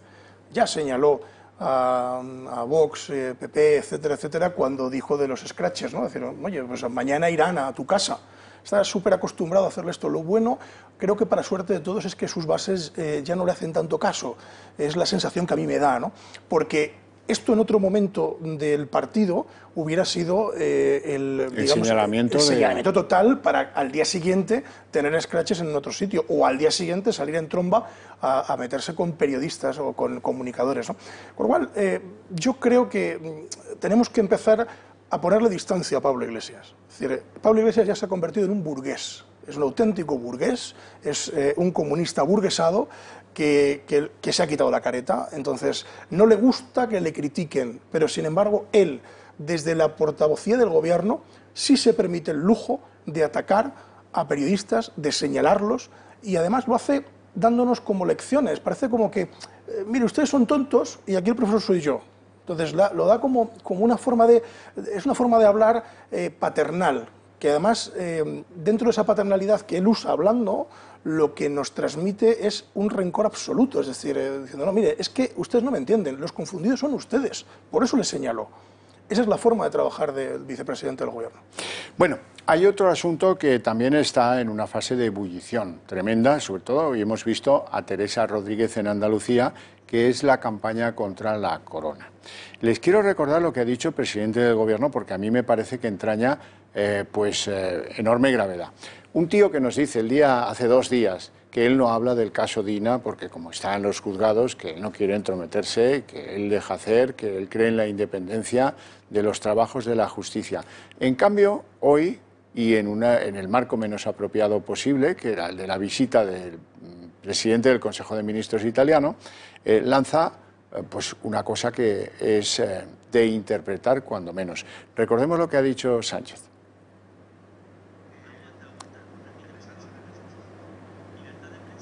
No, vamos a ver, era un... Perdonen ustedes, pero tenemos aquí una disfunción. Era un comentario que ha hecho a propósito de lo que le parece a él la investigación sobre el rey Juan Carlos. A ver si lo encontráis. Venga, vamos con él. Que estamos siendo testigos el conjunto de la población española de informaciones inquietantes que nos perturban a todos, a mí también. Y yo quisiera compartir lo siguiente. Lo primero es que hay unos medios de comunicación que no miran para otro lado. Al contrario, se hacen eco de esas informaciones. En segundo lugar, hay una justicia que está actuando. Y en tercer lugar, y esto es algo que agradezco, la propia Casa Real está marcando distancias frente a esas informaciones inquietantes, perturbadoras, y eso es algo que yo agradezco. Vaya comentario de chulo de barrio, cobarde, en el fondo, porque tú no te puedes alegrar ni dejar de alegrar. La prensa, ¿tú quién eres para alegrarte de que no mire para otro lado, o de que la justicia, o de que haya pasos atrás del actual jefe del Estado respecto a la conducta de su padre? Vamos a ver, ¿eso está en manos del juzgado? Pues no opines, que a mí qué me importa si a ti te han perturbado o no esas informaciones. Estás siendo como poco contradictorio y como mucho macarra. Desde que no duerme bien, pues se perturba, ¿no? Pero vamos, está meridianamente claro, Javier, que es una pregunta que se la han dejado votando. Es decir, se la han dejado votando porque se esperaba esta pregunta y desde luego él no articula esa respuesta si mañana tú le preguntas a bocajarro sin esperárselo por este asunto, ¿no? Me parece absolutamente lamentable que un presidente del gobierno hable de un asunto que está judicializado dando una opinión personal suya. Oiga, mire, cuando los tribunales de justicia digan lo que tengan que decir, si a usted le parece oportuno, hace la declaración que le parezca oportuna. Mientras tanto, no. Porque, ¿y si mañana se descubre que ha quedado todo en agua de borrajas? ¿Va a pedir perdón este señor a la corona y al jefe del Estado? Seguramente no, ¿no? ¿Va a pedir perdón al rey Juan Carlos? Seguramente no. Esto es el hablar. ¿Por qué? Porque la izquierda de este país lo único que pretende es instaurar un régimen republicano. Es lo que están persiguiendo.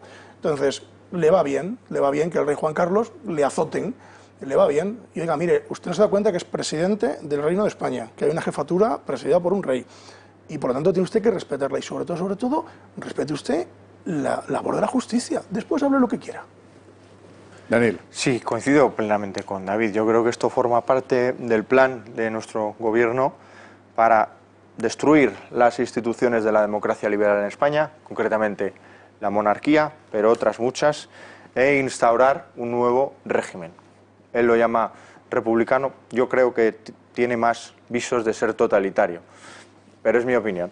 ¿Qué ocurre? Que es que hace nada el PP, Ciudadanos y Vox han votado en contra en el Congreso de los Diputados de investigar al propio rey Juan Carlos, y el PSOE pues haya estado a verlas venir.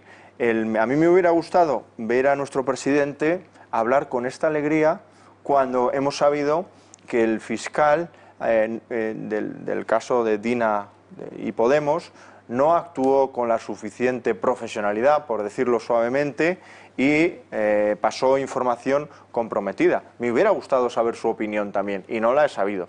Y sin embargo, con el rey Juan Carlos, una persona que yo no sé si ha cometido los errores de los que se le están acusando. Lo desconozco. Si los ha cometido, que lo digan los tribunales de justicia y que pague por lo que tenga que pagar.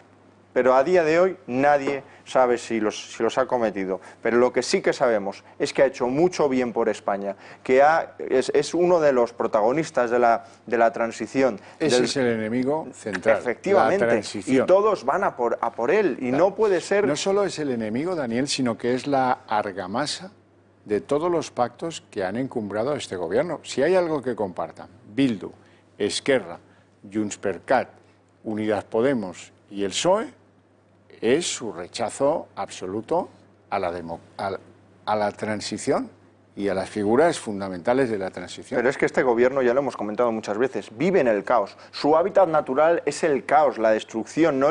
Si lo hemos visto ayer, él nunca ha querido pactar con el PP, que es el pacto que más estabilidad da al gobierno. Ellos viven en el caos porque ahí es donde pueden meter a Iglesias en el CNI, pueden lanzar todas las leyes que han lanzado, pueden hacer lo que acabamos de comentar de la Complutense y los LGTBIQ+, que no sé ni decirlo con todos mis respetos, y pueden hacer la cantidad de barbaridades que están haciendo. Solo lo pueden hacer en el caos.